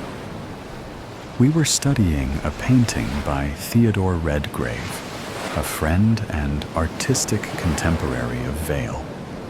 Burned bright, died young by suicide. Small oeuvre, huge potential, all lost.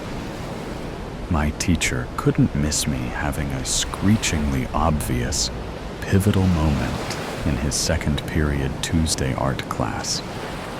If you like this, check out Hillary Veil. There's a lot more to get into, he said, in the same voice he'd use to suggest that I might want to put the lids back on the pens. I did a quick search for Veil's work. When I got home, I stayed up all night looking at it. I loved it. Loved the look of it. Loved his insistence on choosing the vibrant. Already at 14, the world's narratives felt familiarly miserable. Veil said, "Fuck that." Veil made me feel more me. I loved the last laugh, in which rainbow confetti erupts from the mouths of diners, laughing in the face of death. I loved Gutterfolk, a mid-'80s depiction of nurses providing hands-on care to an AIDS patient. I loved The Divine Mess, a vivid celebration of celestial chaos. I loved Hercules in lace, in which the hero, draped in soft pink material, holds a club in one arm and cradles a baby in the other.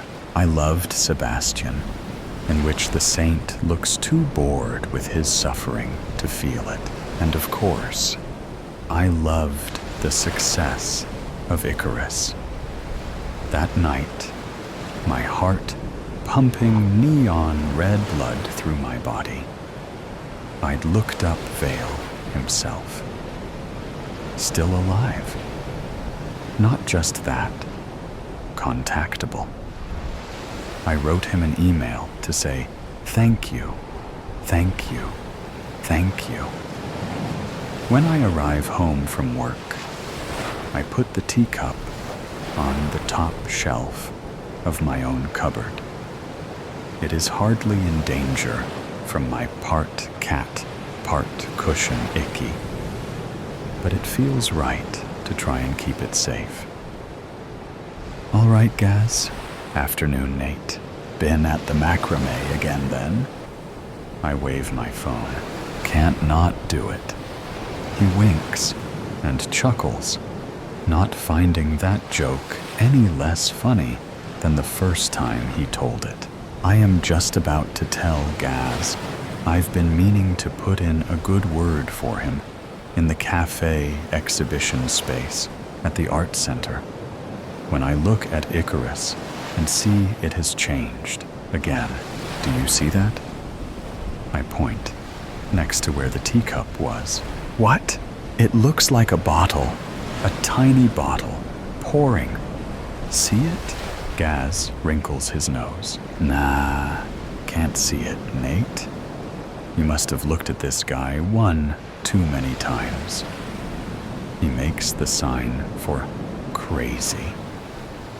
But then again, he says, what do I know? I'm not the art doctor, eh? He slaps me on the back. I pause, my gaze suddenly completely stuck. Well, neither am I. Am I? Close enough, mate. I shake myself out of it. Make myself look him in the eye. Smile. I must remember to speak to Maggie about the cafe space. On the walk home, Gaz's comments pull me back to that moment, that room, 3 or so years ago. There's a certain shade of disdain which I've only seen from professors. Somewhere along the road to seniority, they all master it. Maybe they teach it at the graduation ceremony. Wouldn't know. Professor Sophie Simons, preeminent trans avant-garde expert with a specialism in Hilary Vale, had printed off my thesis so far. She had not sent me the notes ahead of my supervision. I'd been waiting 2 months since our last meeting. This copy had creased pages, coffee and wine, stains, and as she passed it over, she said, "Sorry, it appears some pages are out of order."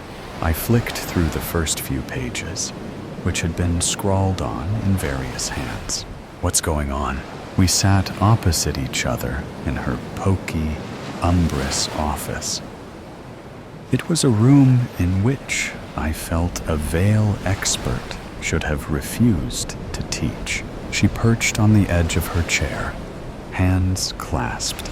I felt, last supervision, that our conversation was unproductive.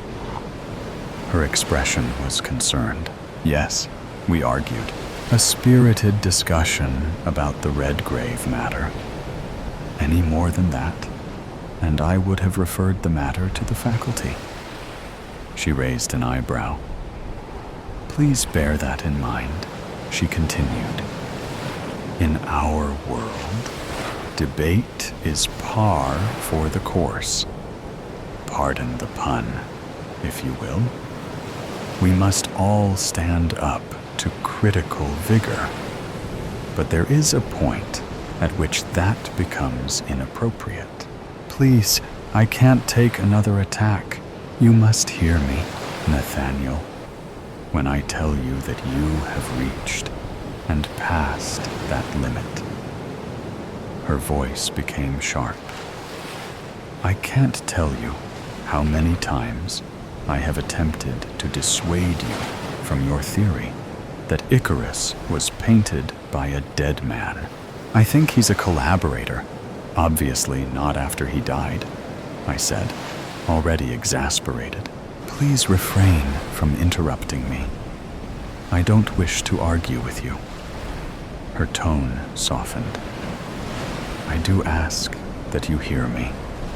Otherwise, we won't have time for you to complete your studies. We'll have to consider deferral, or worse. She smoothed down her skirt and clasped her hands again. I really do want you to consider this, as I'm sure you could be a stellar presence in the trans-avant-garde academic community. I've taken the time to ask my most eminent colleagues to read your draft. You will find some intellectual truths here from those who should matter if you want to pursue a future as a Veil scholar. Icarus is not a lost Redgrave. It is a tribute to him. This is a crossroads. There's still time to take another path. I've contacted Veil. I know he'll get back to me soon. The artist is not the canonical interpreter of their work. You know this. It doesn't matter either way. It's futile. She held her head in her hands and addressed him as though he were a 5-year-old who'd used her acrylics to paint the radiator. The work speaks for itself, Nathaniel. I knew as I walked out that it would be the last time we'd speak, at least as professor and student. Even if I picked some other central argument, with this thesis trick, she'd done a bang-up job of preemptively raising my reputation. I'd expected the worst, but even this didn't prepare me for the ambush when I read the notes. Inchoate notion of Veil's context. Gutterfolk is 1987, not 1986. Fundamental misapprehension of Veil and Redgrave's styles. Absolutely, Stephen. Couldn't agree more. You must abandon this notion. And one which simply said, "Ha, I'm so deep in memory, I nearly miss the small bottle. It's peeking out from a pile of discarded food packets by my bins. It's made of thick blue glass with a floral pattern. I have a battle with the cork stopper, but eventually I'm victorious. The inside smells of bitter almonds. I quickly replace it.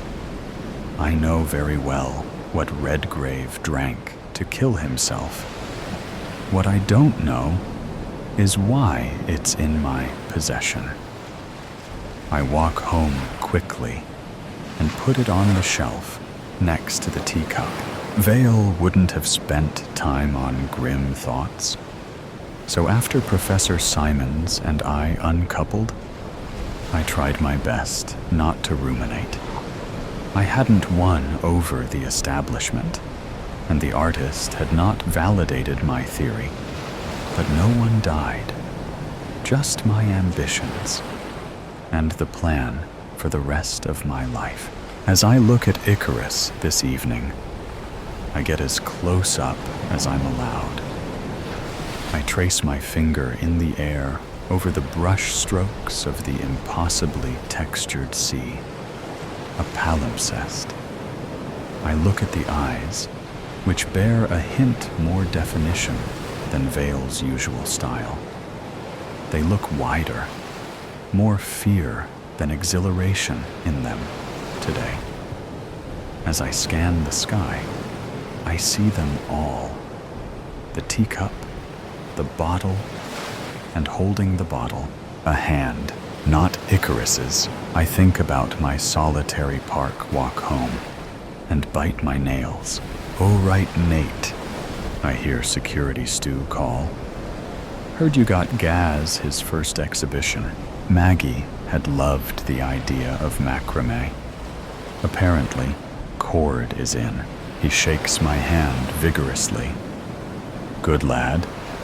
About time Gaz got some recognition for his strings." "No problem," I say. "Evening, Stu."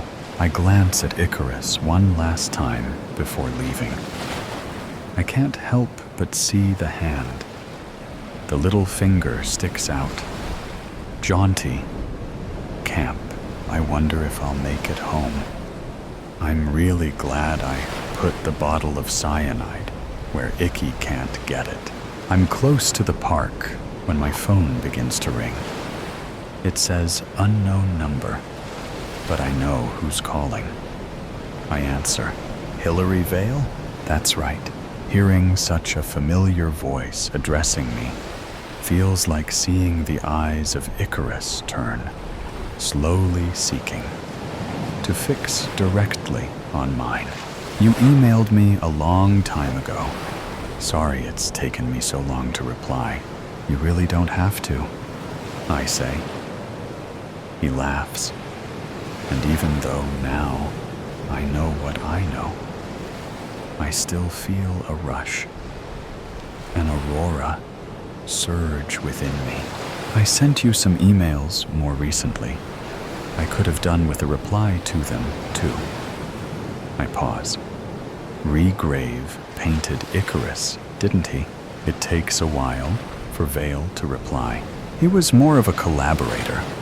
But yes, we made it together. I'm back in the office. I'm telling Professor Simons.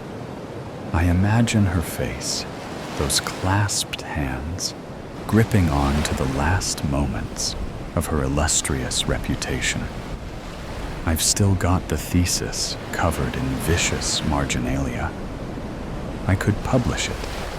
Watch as they all turn on each other until I realize they won't believe you, he says. I imagine myself actually trying to explain the situation and realize that I have no evidence. I am only Mr. Nate Crow, an embittered conspiracy theorist, trying to tarnish the memory of a living legend. Why do you think I've revealed this to you? Keep the trinkets. The police won't want them. I can hear him smiling. You murdered your friend, I say. Why? To live, Nate, he says. I had no choice. Think of my life with him still around. He was always the better artist. It was a fine margin. But there it was.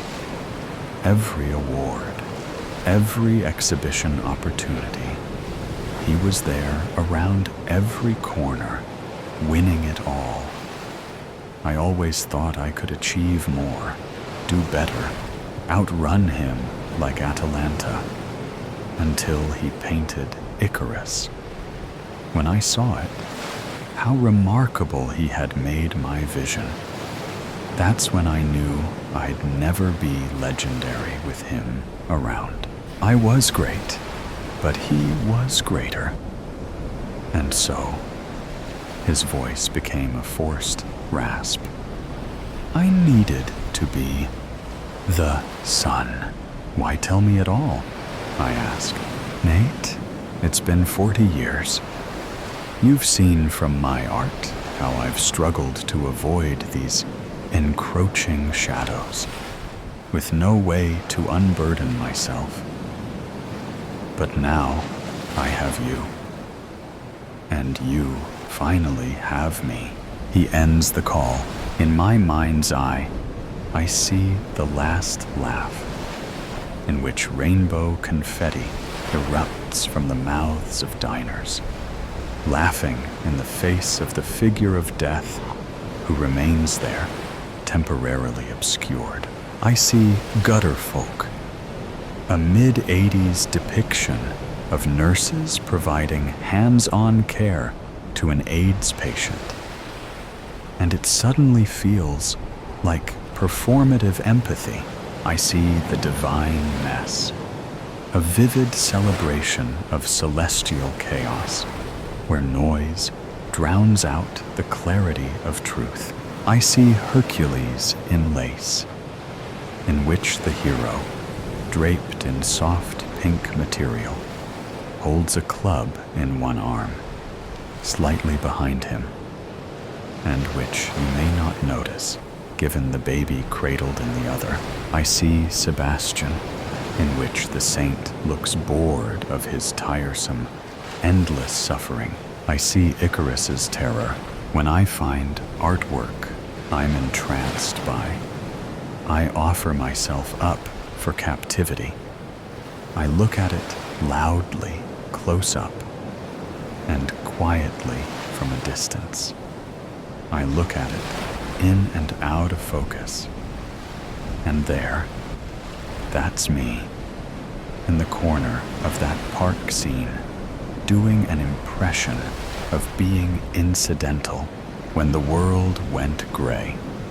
Joy, happiness, life, creation, the spark of beginning, the heartbeat of Earth itself, the endless manifestation of color and beauty and light, blossoming, growing, unfurling into something infinite. And then, one day, nothing. The world, once bursting with radiance, was swallowed whole, devoured by an oblivion so complete that even memory faded to grayscale, leaving behind only the cruel, inescapable taunt of black and white, a silent mockery of what once was, shadows of what had been clung to the charred land beyond our shelter, reaching with desperate fingers toward a sky that had long since turned its back. And as the relentless nothingness took and took and took, we were left only to bear witness, to suffer in the empty remains of what we had destroyed. And as the world faded to monochrome, I became one of the countless shades of despair. Our city, once flooded with bustling citizens driving cars of every color, is reduced skeletal frames of buildings and cracked roads. A cruel reminder of the countless nights I spent, sleepless, hidden away in my attic, thriving off the colors coating my paint palette. The word around us hasn't just been burned, it's been erased, the vibrancy stripped away. I look around our underground shelter, and for people struggling to survive, everyone was perfectly content with making conversation from the concrete where they sat, as if they weren't on their deathbeds. We scrape by with the rations the leaders distribute weekly, our bodies weakened by hunger, our minds fractured by the unbearable monotony of a world without color.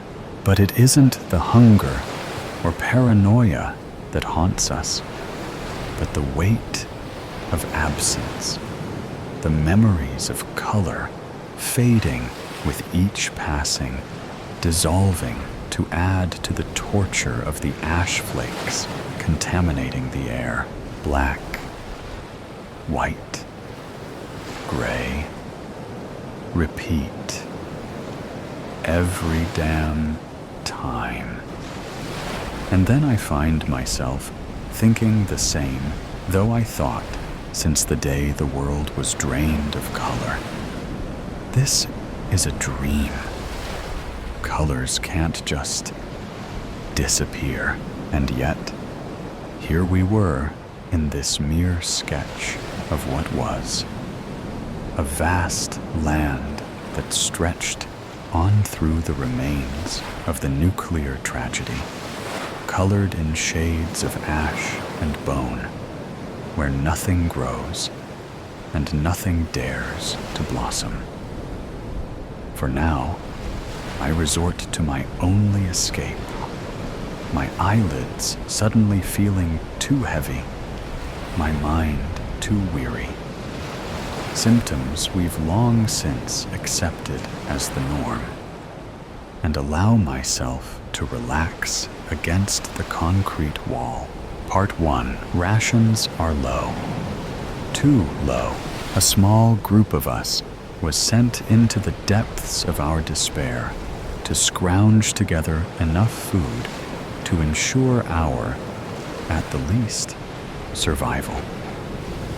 Survival doesn't always grace the entirety of our measly society, and it's unfortunate. But death, even at 17, is not an unfamiliar fate. I look out into the rubble, finally lifting my eyes from my sneakered feet for the first time since they stepped beyond the shelter's entrance. The land is silent.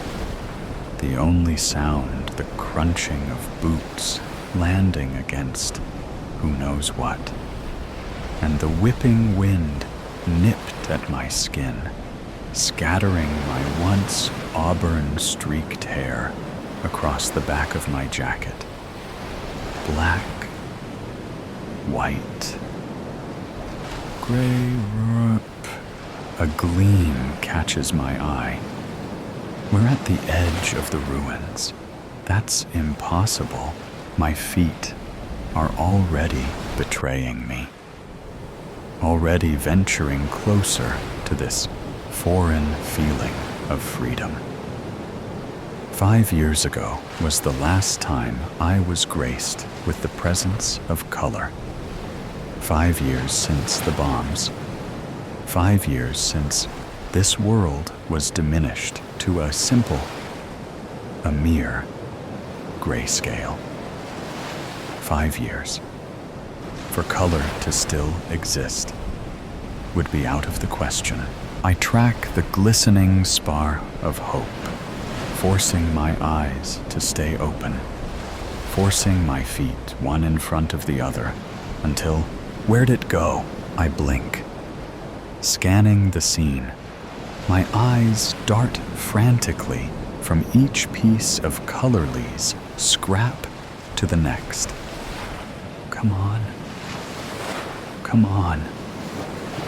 Come.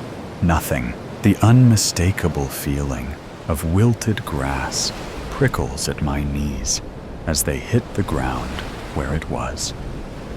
The hope of color in an achromatic world slipped through my hoary fingers like sand slipping through the grasp of the ocean spray continuously. Elara? Sienna, one of the other young scavengers asked, kneeling down in front of me. You okay?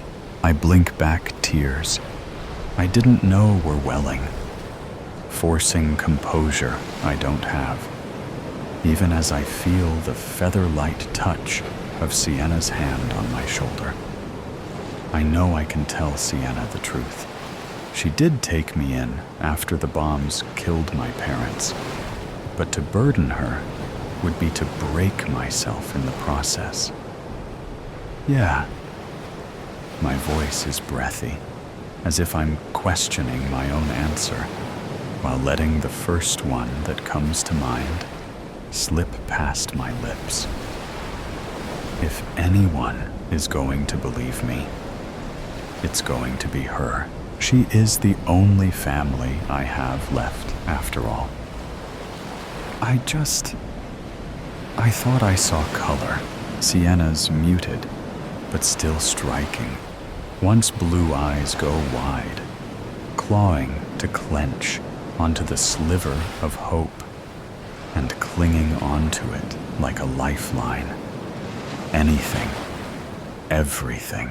She leans closer, the shoulder-length, ashy hue filling her head, now slipping past her ear. If anyone can find it, it's you. She said it like it was the easiest thing in the world. But that was just the way Sienna made everything seem. Easy. Like it wasn't the sight reignites a desperate hope, a longing to believe that life, in its fullest form, is not truly gone. Part 2. I can't pretend like it didn't happen. I can't unsee it. I know it's risky. I know there are people here who need every last bit of help they can get. But if there's a better, beautifully vivid world out there, inching to be found, it needs to be found. So here I am, in the thick, inky embrace of the dead of night, my fingers curling tightly around the worn, chilled rungs of the ladder that stretches upward like a fragile, rust-bitten bridge to a world I have long since sworn, with every fiber of my being, to unravel, to tear apart piece by piece if that's what it takes, all in pursuit of that elusive, flickering glint, something small, something distant, something that once dared to catch and hold the fleeting light of a bleached and weary sun. Because if there is one truth I refuse to let slip through the cracks of time, it is that color, in all its wild, untamed brilliance, is not just an indulgence, not merely an ornament to be admired from afar, but a necessity, a lifeblood that the world not only craves, but deserves to be drenched in, to be wholly consumed by. And if it is within my grasp to bring it back, to pry it from the hands of whatever force dares to smother it, then I will chase it, seize it, and deliver it without hesitation, no matter the cost. Singed, sealed, delivered. Address: a monochrome world once called Earth. Surrounded by rubble, I step out into the spotted sky and let the chill of a rare wind smack me right in the face, a stark contrast to the warmth seeping across my chest. I shake my head at myself and how I utterly disregarded the warnings of the other survivors, and so effortlessly snuck out of the security of our shelter into the wasteland so eagerly. I glance around the land stretched out before me, waste crowding the ground and ashes polluting the air, and I swear the hues of gray, now illuminated by stars and a moon, that appeared as dots and a waning semicircle were darker than black, everything meshing with the ink-stained sky. I will find it. I'll find it. If it kills me, I will. Then, just beyond the endless stretch of night, a shimmer, the faintest trace of warmth against the cold monotony. It's real, I murmur, though no one is around to overhear. It has to be. Part 3. I walk for hours, and it still feels like I've gone nowhere. I'm still surrounded by the gray void, still surrounded by remains of a better life, and still with the shimmering speck of hope before me, not stopping. The landscape is an endless graveyard of the past.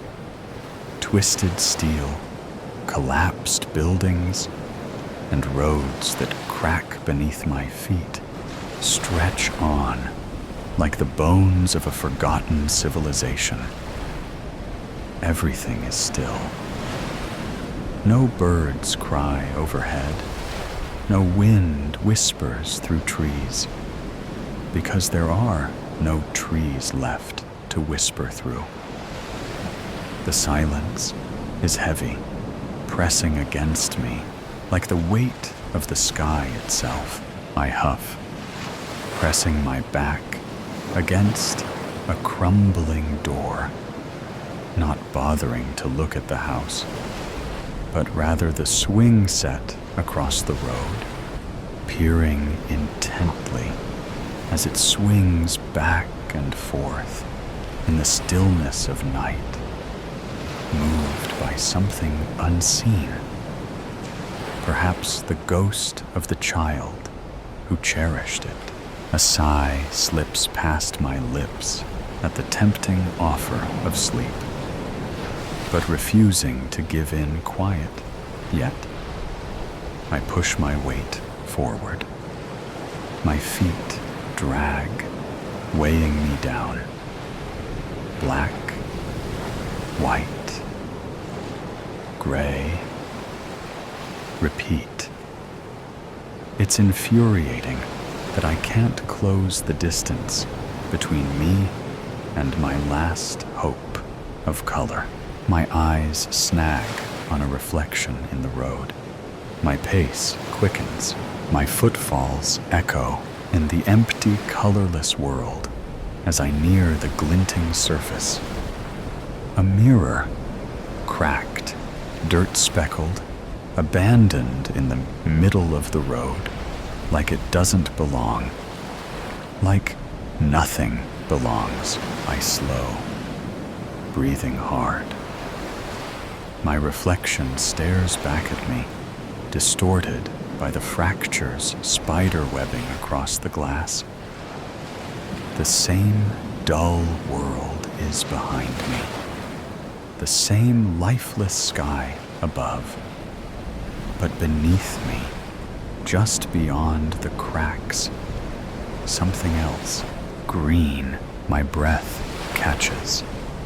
A patch of grass, impossibly vivid, bleeding through the reflection as if it exists in another world, as if it's real, somewhere, somehow. I step forward, heart pounding, kneeling at the mirror's edge. My fingers hover over the glass. The colors look too bright, too alive, like they'd burn if I touched them. But I don't hesitate. I kick the mirror. It shatters under my heel with a sharp, crystalline crack. Splinters of glass scatter across the road, glinting like stars in the empty light. I brace myself for something, anything.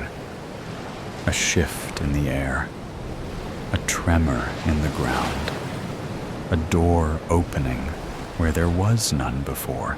But when I look down, the green is gone, just shards of broken glass, catching the darkened sky in their edges. Just my own reflection, fractured into 100 jagged pieces. I lurch forward, scraping at the road where the mirror used to be. Nothing. No hidden portal. No sliver of color left behind. My hands shake. Tears, clear wetness, drip down my cheeks in slowed fashion. My breathing comes in clipped gasps. I saw it. I know I did. The wind stirs, sending a few stray fragments skittering away. I watch them disappear down the road, swallowed by the nothingness stretching endlessly ahead. And then I keep walking, pushing harder, further, relentless. Part 4. I refuse to let myself stop. I won't. I can't. Not if I want any chance at finding the color I've recklessly craved. My eyes follow the path I left in the dust, the sun rising higher in the sky. And then, thunk, the ground hits me before I can brace for it. Pain shoots through my skull in sharp, electric volts. I glance up, dazed, and see the thick trunk of the tree I just slammed into. Its rough bark pressing into my chest, pinning me to the earth. I wince, trying to push myself up, but my head swims with dizziness. The tree stands tall, towering over me like an ancient sentinel, its branches casting long shadows in the early morning light.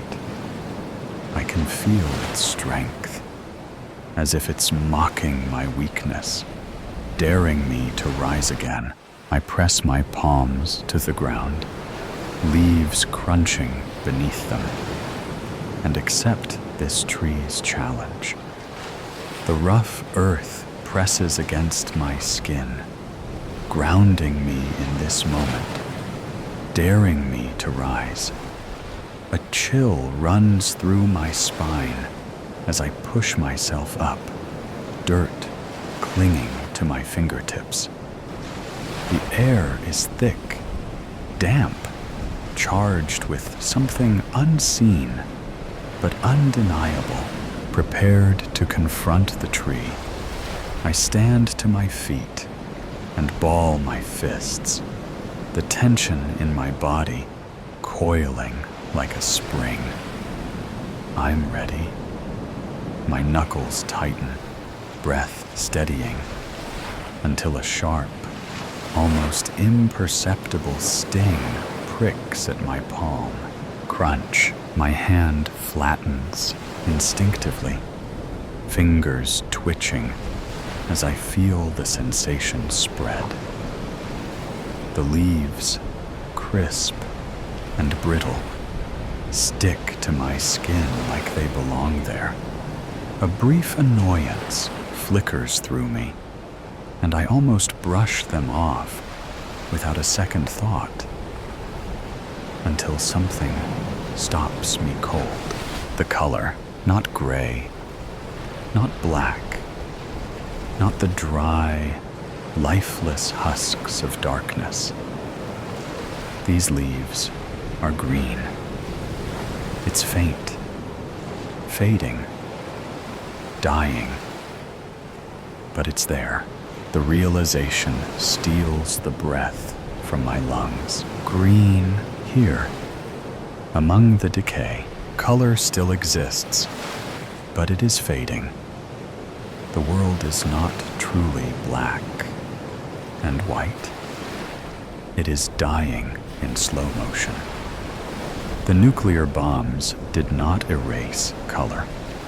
It severed life's connection to it, leaving only those who remember it to witness its vanishing. A smirk, one I haven't worn since the day of the bombs, breaks across my lips. It all makes sense. I have to find the color.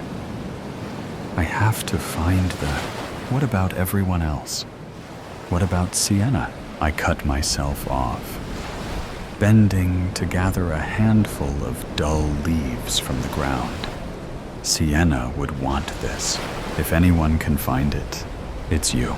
My grip on the leaves tightens, as if I can hold on to her words, onto her, for guidance, like I always have.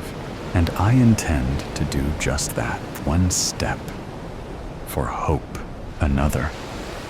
For faith, 2 steps. For a new life, another. For Sienna, and then I'm sprinting, not daring to look back. Cornflower blues. It always came at night. That night was no different in that respect. I had heard it lumbering around outside as the sun disappeared from the sky. The sound of scraping metal as it circled the house. I had always fought the urge to look directly at it, instead only catching glimpses of it in the shadows. If I focused, I could shuffle it to the back of my mind like a deck of cards. But those lonely hours, when night approached and my mind was no longer engaged by work or meaningless check-ins with the few friends I managed to keep, were the hardest. At first, the check-ins came daily, then weekly, then monthly, then whenever they had a free second to pity me via text. Hey girl, you doing okay? Do you need anything? I don't think any of them would have known what to do had I answered yes. I couldn't blame them though. Life goes on. For some people, at least.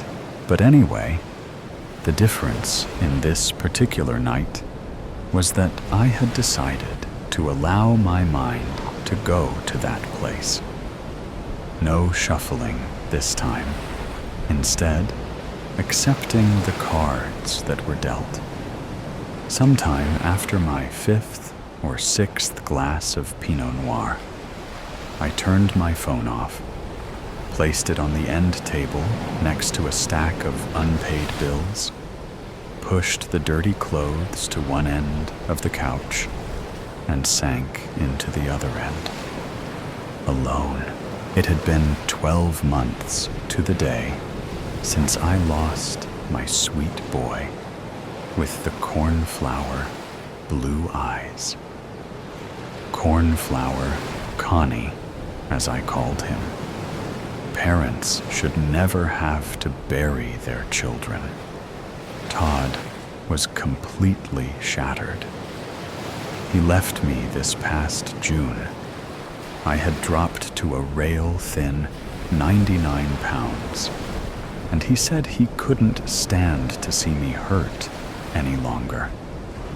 I tried everything: counseling, group, rehabilitation programs, but everyone grieves differently. I guess Todd had to grieve alone. At some point, I nodded off, waking only to an unsettling silence, quickly realizing the noise was gone. I wiped the drool from my chin, licked my cracked lips, and decided to check it out. With my body bladed to the window, I pulled the curtain to the side and saw it standing under the dim porch light. The back of my neck tingled, and my heart thumped in my chest, acting like my body's panic alarm. I would normally just do a quick look. Instead, for the first time, I stayed. I studied it. Its skin was the color of burnt charcoal, and its back curved like a question mark. It shifted under the light, revealing a Grinch-like face that scrunched even more as it smiled at me, like a mischievous feline. But there, above the unnerving grin, I saw them, those familiar eyes. My cornflower Connie had come home. All I had to do was focus on those eyes. Don't you want to be with me again, Mommy? Let me in, and you can hold me again, just like you used to. What was I supposed to do? Of course, I wanted to be with him again. It would surely be better than telling myself that the random white blob in the sky actually resembled a heart. A message from my Connie. I love you too. Yeah, you can convince yourself of almost anything if you believe it enough, and if you're sad enough, just like the cardinal that occasionally lands on my fence. Good morning, Connie. Thanks for the visit. I let him in. His long, rubbery fingers took me by the arm, led me upstairs, never breaking his gaze. Where are we going? I asked, barely a whisper, in what seemed like the first words I had spoken in days. To my room, Mommy. The door creaked open, and the lights came on, bringing the room back to life. I have no idea if I flipped the switch or not. It felt like I had floated up the staircase. The room was just as he left it. COONRD,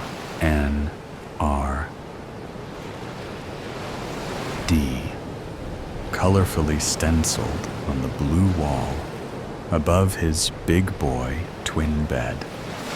Teenage Mutant Ninja Turtle sheets and comforter still ruffled from that night, a little over a year ago, when he stumbled into our room just before midnight.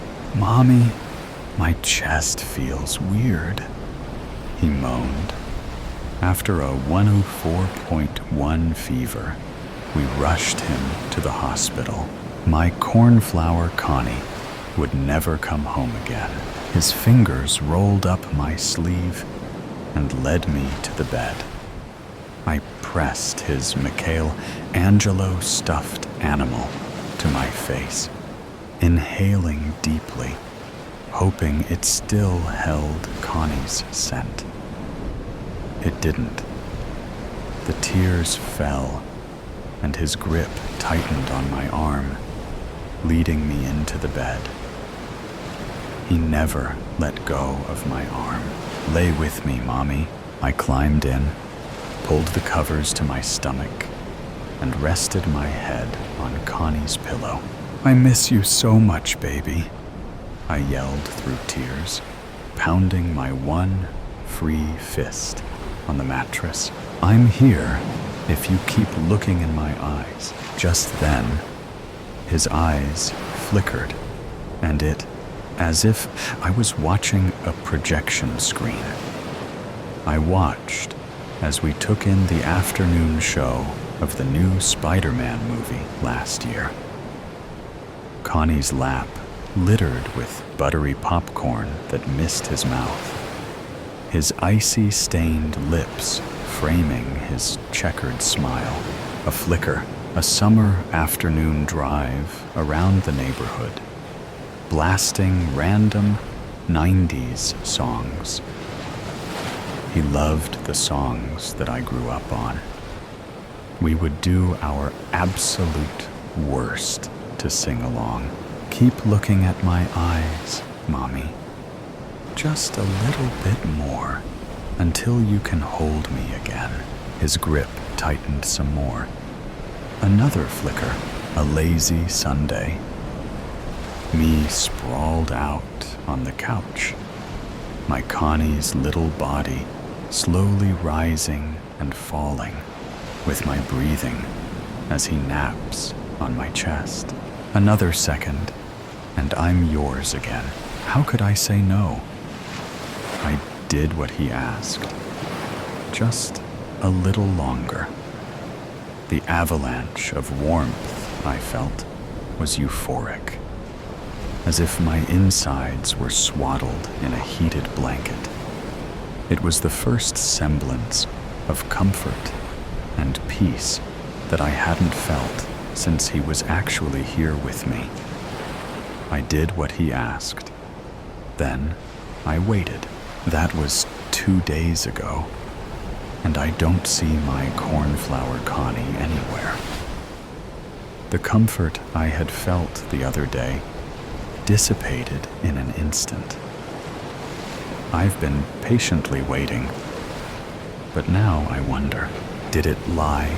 It's so dark here, the black of 3 a.m. My favorite time of the day is 3 a.m. Why, you might ask? Well, the answer is quite simple, but the answer is quite complicated.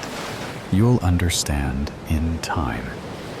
All we have is time, especially at 3 a.m. 3 a.m. is for the people, a heaven and a hell that works hand in hand. Most are sleeping by 3 a.m., the normal practice. That's not the true 3 a.m., though, not in the slightest. 3 a.m. is uneasy breathing as you wake from a nightmare, alert and ready for danger, before you realize it cannot cross the plains into reality. It existed, but the silence that 3 a.m. offers you reminds you it is no longer real.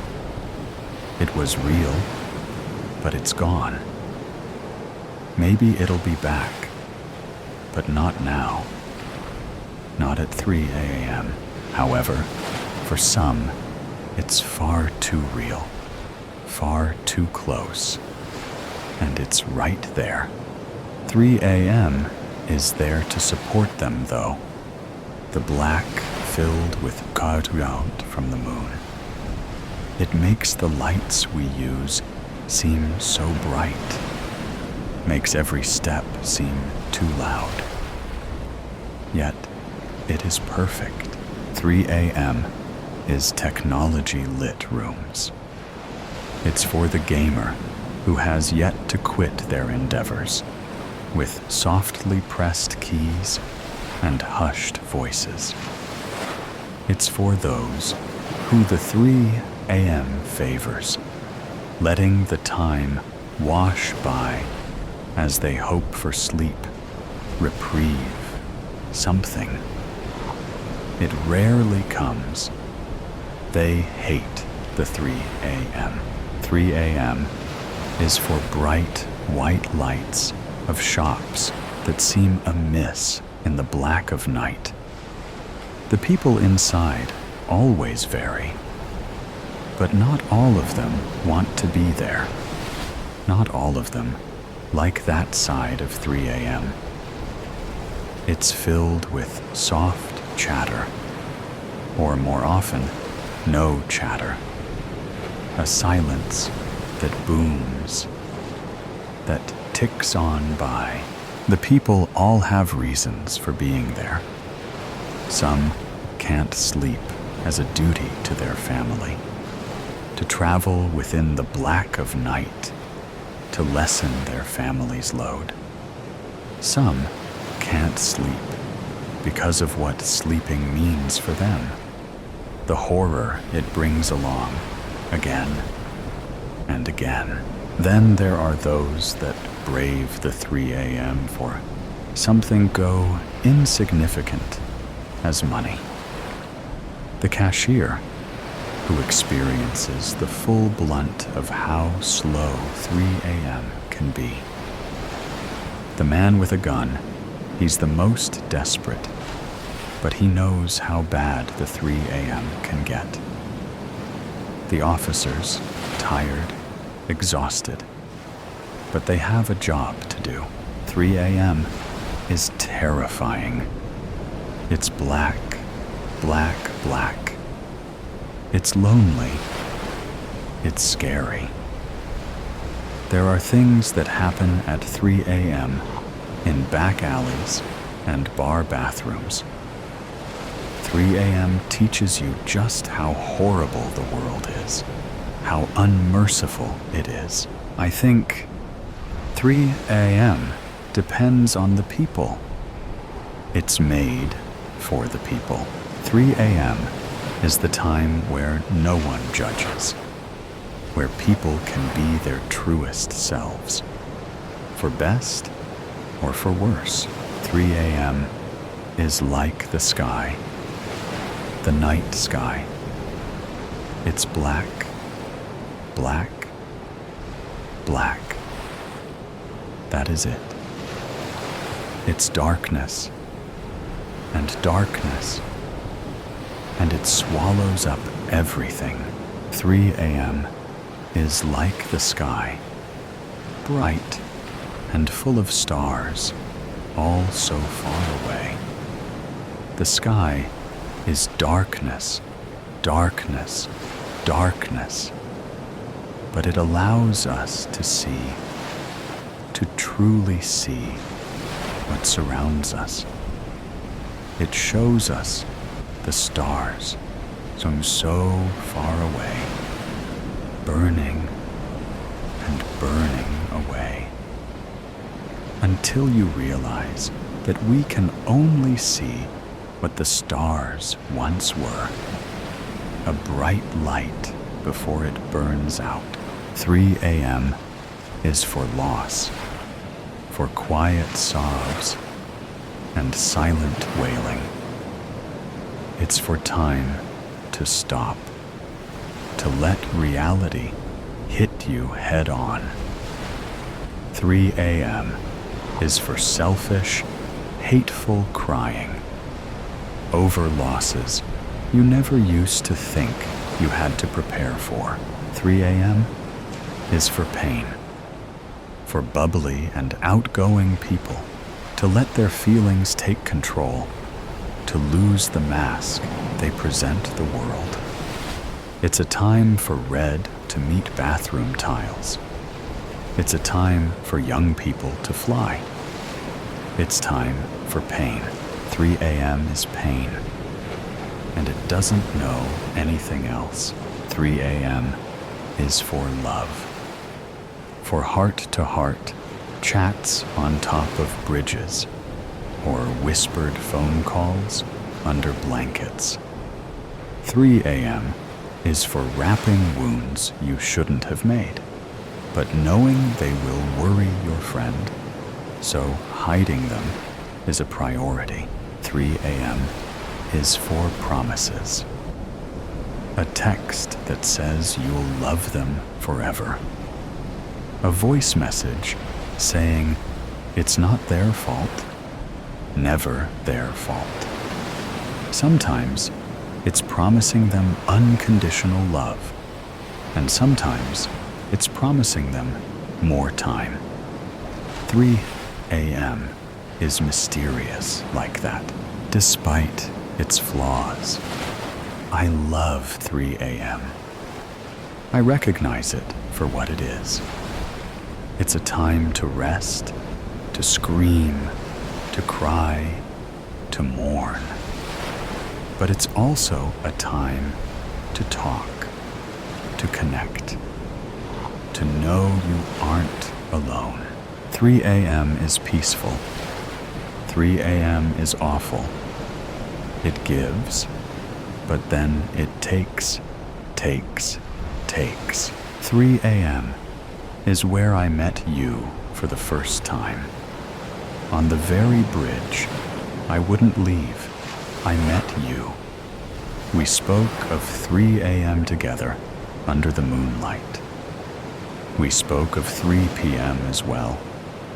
3 p.m. caused your 3 a.m. After all, 3 p.m. was something that took a long time to come for you. But once it was there, you would savor it, even if only for a moment. You spent your days wishing for 3 p.m. Because if 3 a.m. was for life to pass, 3 p.m. was for school to pass. Then you spoke of such unfairnesses that were never righted once 3 p.m. came for you. The aftermath of 3 p.m. We both knew that 3 a.m. was your only reprieve of the day. And yet you decided that 3 a.m. was worth dealing with what surrounded 3 p.m. It wasn't my first 3 a.m., but it was yours. So we talked and talked and talked. I managed to stop your plans. Each night you came, and each night I stopped you. Each night I could stop you. Your 3 p.m. never got any better. I knew that. I knew that. I knew that. Your 3 a.m.s got so regular. We got so regular. Then we got better. Or did we?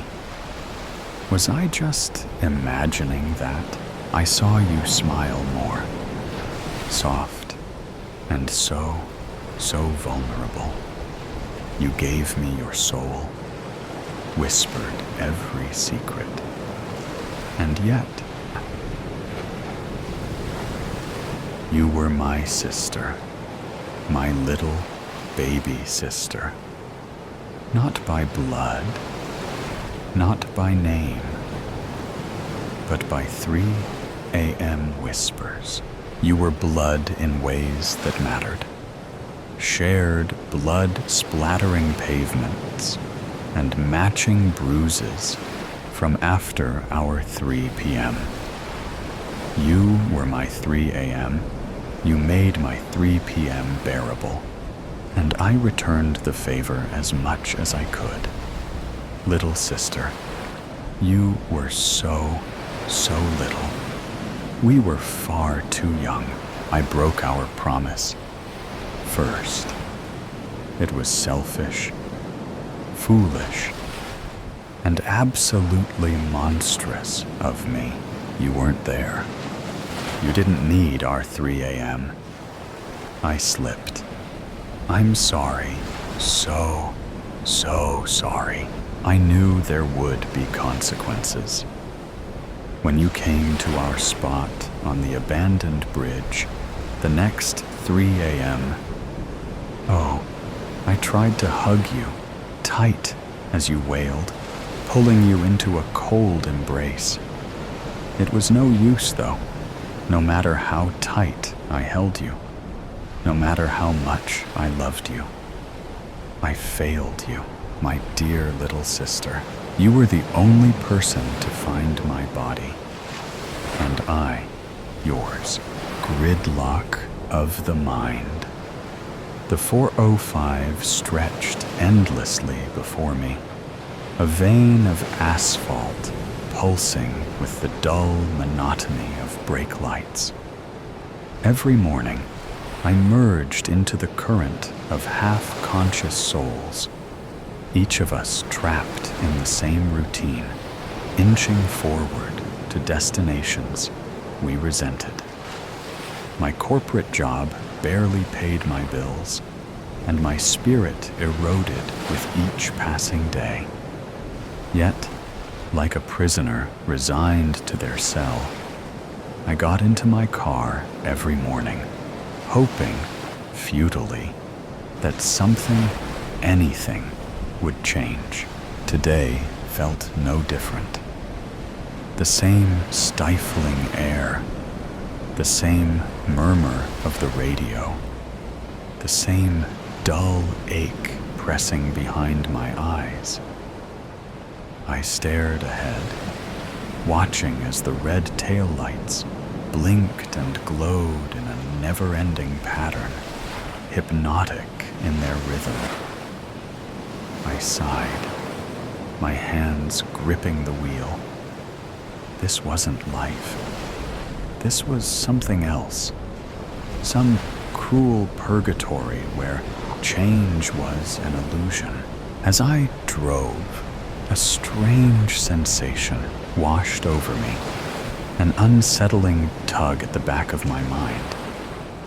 It was faint at first, like the nagging feeling of forgetting something important. My fingers tightened around the steering wheel. Had I left the stove on? No, I hadn't cooked in days. My laptop? No, it was in my bag, thrown onto the passenger seat in my usual morning autopilot. Then what? My phone rang, vibrating against the plastic cup holder. The number flashed on the screen. Unknown, but I knew better. Bill collectors. I clenched my jaw before answering, already bracing myself. Hello? A voice on the other end rattled off my name, their tone all business, all demand. We're calling about your outstanding balance. I exhaled sharply, my frustration boiling over. Do you think I don't know that? Do you think I just forgot? I'm sitting in traffic, wasting my life away every single day to make barely enough to survive. And you think I magically have money for you? Tell me, how am I supposed to pay you when I can't even afford to live? Silence. A pause. Then the collector launched into their script again, as if my words meant nothing. I hung up. Hard. The phone clattered onto the seat, and I turned the music up. Loud. A mix of music and Spotify affirmations played in an endless loop. You are strong. You are capable, a voice repeated. But the words felt hollow against the weight pressing down on me. I switched back to music, something loud enough to drown it all out. But after a few minutes, I found myself back on the affirmations, searching for something, anything that might stick.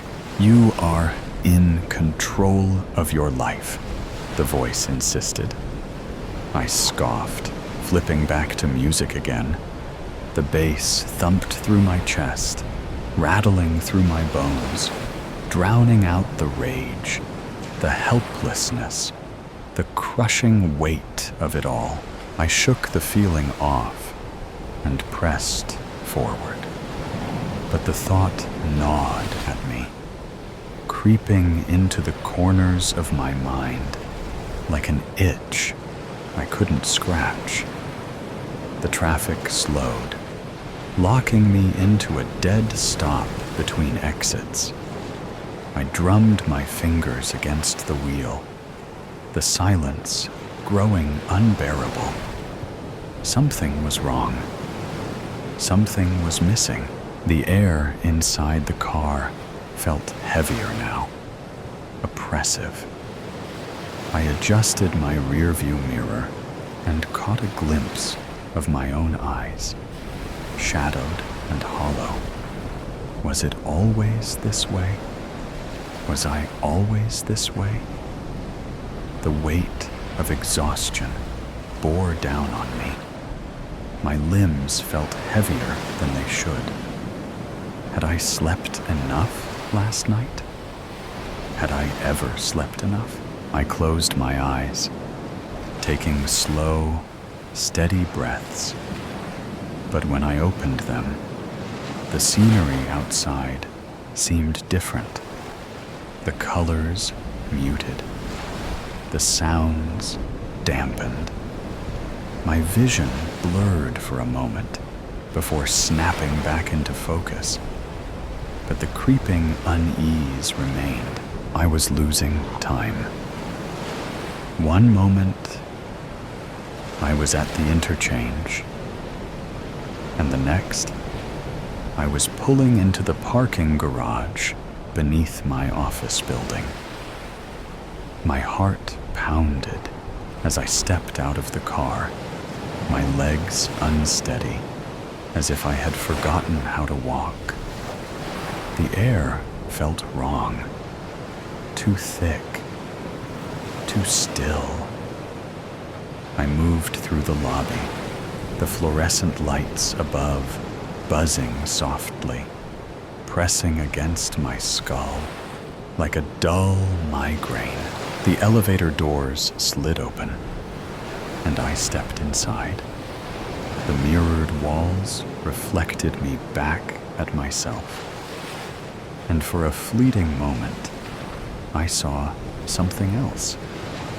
A blur, a shadow of someone who wasn't quite me. I blinked, and it was gone. The doors opened to my floor, and I walked down the sterile hallway, my footsteps muffled against the carpet. My hands were cold, my breath shallow. My mind screamed at me to turn back, to run. But my body moved forward, as if caught in the undertow of a dream. I reached my office door, hesitated, then turned the knob. The room was dark.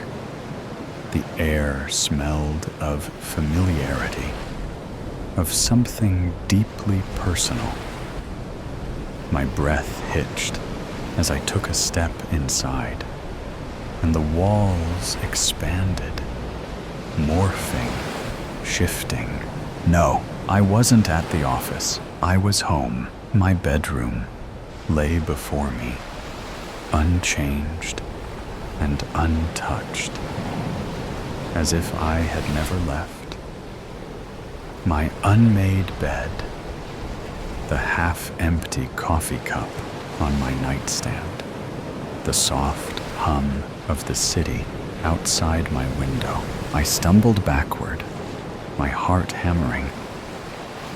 How? I had driven here. I had spent an hour in traffic. I had been walking into my office just moments ago. I turned, reaching for the door. But when I opened it, there was no hallway, just the same road, the same endless stretch of the 405. My hands trembled as I turned back toward my room, only to find it dissolving around me, slipping through my fingers like sand. And then I was back in my car. Traffic had barely moved. The radio played the same mindless chatter, and the clock on my dashboard blinked mockingly. 7:45 a.m., just like it always was. I let out a shaky breath, gripping the wheel so tightly, my knuckles turned white. My skin felt cold. My pulse raced. What was real? Where had I been? And then the realization hit me. I was late. I was still home, still in bed, still asleep. The panic rose, clawing up my throat as I fumbled for my phone, desperate to check the time, to wake myself up. But when I looked down, my hands weren't there. The car, the traffic, the drive, it wasn't real. I never left my bed. I was still dreaming. or living a nightmare over and over.